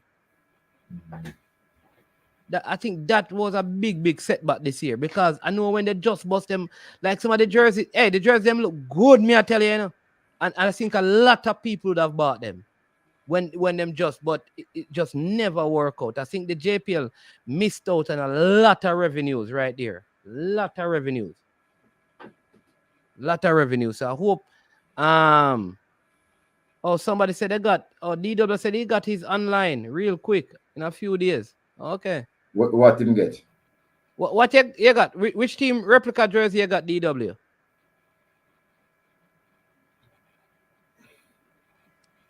Fresh God said that he was going to buy his team, which is Humble Lion. So why not? I'm sure I don't know. I don't know. The last time I checked, they weren't available, so I don't know. But DW is saying that. Fresh God, I'll wait till next year before I buy a jersey. By New Jersey. No, I think he said he was going to. DWSM get the Cavaliers jersey and the Treasure Beach jersey and online, man. So they're not giving me the money of my commission. What Fresh God is saying is that they are online, but they are not like on the ground. Like you can't buy them at the club. You have to buy it online, and I think that is why. Yeah, he bought them. I didn't know that. Okay.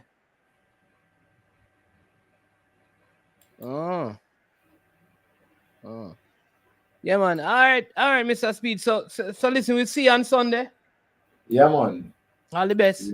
And Mount Pleasant have some returning players, because Kevin Isaacs is back. Yeah, that Topi is back training. So I want to leave this. Your comments, I'm happy to hear them, but I want to leave with this video. FIFA changed the rule 190 times for the last 3 years, but then don't move the goalpost. Them still use players and the size of the field stay the same. I don't care who you have back. All right, boss. One Mount Pleasant. It won't be a pleasant occasion for Cavaliers. Boy, Fresh God, where is Akwasa Chang? Very good question, Very good question. I will leave it right there. I will do some investigation, Fresh God. Pesa, you mean by Mount Pleasant have too much? Liverpool have too much player, Pesa. Liverpool have too much player. Tell Liverpool to sell 10 of them player. Them have too much player at Liverpool. Pesa, too much player there at Liverpool. Anyways, people. Jason Gona say have him show tonight, late night. You understand me? So check it out. And I know you can't get speed over there, You understand me? Jason, tonight, bad man, not on Friday. Next time. Yeah, man. But big up yourself, Mr. Speed. Thanks for coming on again and for bringing some time. Love the progress of the programs, though. From the national program and some of the hires and things. Think it's good for the football. So, all the best. I'll see you on Sunday at the game. You understand me? Boss, take care. Everybody, enjoy your weekend. Bye. Yeah. All right. Yeah, man. All right. Yeah, man. Speed saying we'll forward when we... All right then. Big up. All right, blessing. Whisper just scored for Chelsea, people. In the he came on as a substitute and he scored. So Whisper has hit the old onion bag. So big up. Listen, if you have not yet hit the like button, go ahead and hit the like button. Share it if you have not yet. Shared it. And please make sure that you subscribe to the channel if you're not a subscriber. Good show. 3 hours and 30, around 4 or 35 minutes. But it was a good one. We talked about the JPL. We spoke about the passing of Cecil Pringle. Coach Lenny Hyde will be honored in Atlanta. Big up to him. We didn't do the EPL, so we'll do some of that after Arsenal wins tomorrow. Yeah, man. He played in the U21 game. He is right now, I think, in the U21s, but he scored. He just scored. So big up to Dujan, Whisper, Richards, Yeah. Yeah, man. So listen, blessings to everyone. Listen, people, be safe, live good. Hey, Jason Guna, if you share when you start the live, if you share the link, bossy. You understand me? Me keep on my notification, for no go flood up with be a notification. So share the link, so we can check out what is going on over there on Jason Guna TV. You understand me? Triple treat is going to be happening tonight with Coach Minzy at the coach's desk. I understand it is track and field season now, so you know that lots of things on that. You understand me? Mr. United, bless up yourself. Mr. United, one thing me can tell you this with the real baller. Them man in a ramp, man. A serious thing him I tell you. If him say that, you see man soldier, if them say so, them are gonna do so. You understand me? So I'll let you know once it is done. I'll send you the proof of it. All right. But people, bless up on yourself. I am Management. This has been I Am Sure Sports. I want to say a big thank you to all the persons who gave a super sticker or a super chat. Sometimes there are other persons as well. They don't use this means, but they may give to the channel what you call a zeal, and we appreciate that as well. They don't publicly do it, but they do it privately. We appreciate that. We thank you for all your contribution. Last time I checked the subscription on the channel, we're at 6,700 and something subscribers, right? I always tell people we're not fast as many people, but we have people who offer substantial conversations, right? Again, happy International Women's Day to all the women out there. You're beautiful, fearfully and wonderfully made. All right.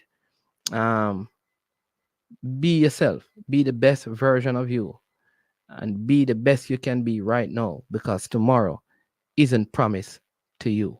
Again, listen, you don't need to anywhere, you don't need to defend Manning's man. But I just want to tell the lovely people. You don't have to defend Manning's man, all right, in any platform, because you don't want to feed the beast. If you feed the beast, the beast get big, the beast get bad.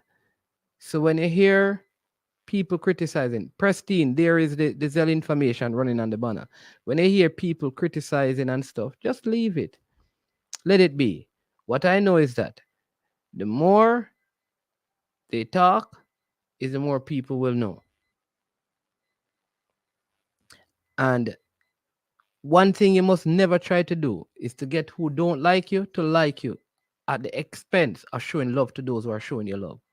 Focus your energy on returning the love and the kindness shown to you, to those people, instead of fighting all your days to get those who don't like you to like you.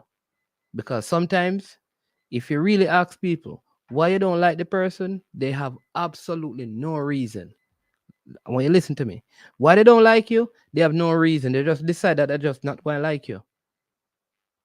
So what's the sense? So every time you hear them mention your name, you don't. You don't even have to listen to them. If you feel like Manning's man is always disrespecting you and disrespecting people you have respect for, simple. Don't even listen. Don't even listen. Don't let them feed and fuel something in you that you don't want to be in you. Let them be.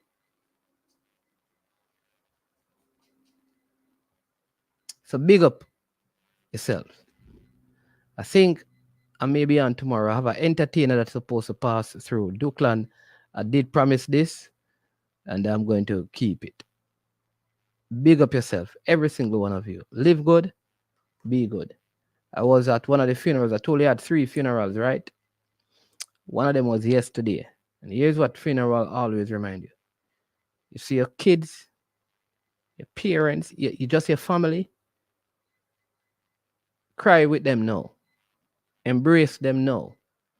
Tell them you love them now. Be kind to them now. Can you see don't give them a kingly funeral while they live like paupers. It's better you make your family live like kings and queens in earth and bury like paupers than to live like paupers on earth and bury like kings and queens or royalty. So today, if you have a kid, a son, a daughter, sons, daughters, a wife, right now, give them a nice hug. Look them in the eye. You're driving with them right now. Just say, listen, I love and appreciate you. Because you don't want life to end suddenly. And you never said, I love you. You never showed kindness. Every night I tell my kids them I love them. So too my wife. What about you? Just some words of wisdom as we close. Peace, love, grace be multiplied unto you. I am Manning's man. This has been I Am Sure Sports. And as usual, when we get to the end, we say we're over and we are out of here. Boom, check it out, I don't know it's Jason. I'm a represent for I Am Sure Sports. For the latest news and updates, check out I Am Sure Sports. Make sure you go to the YouTube channel, subscribe and share. JS representing, I am sure. I am sure sports.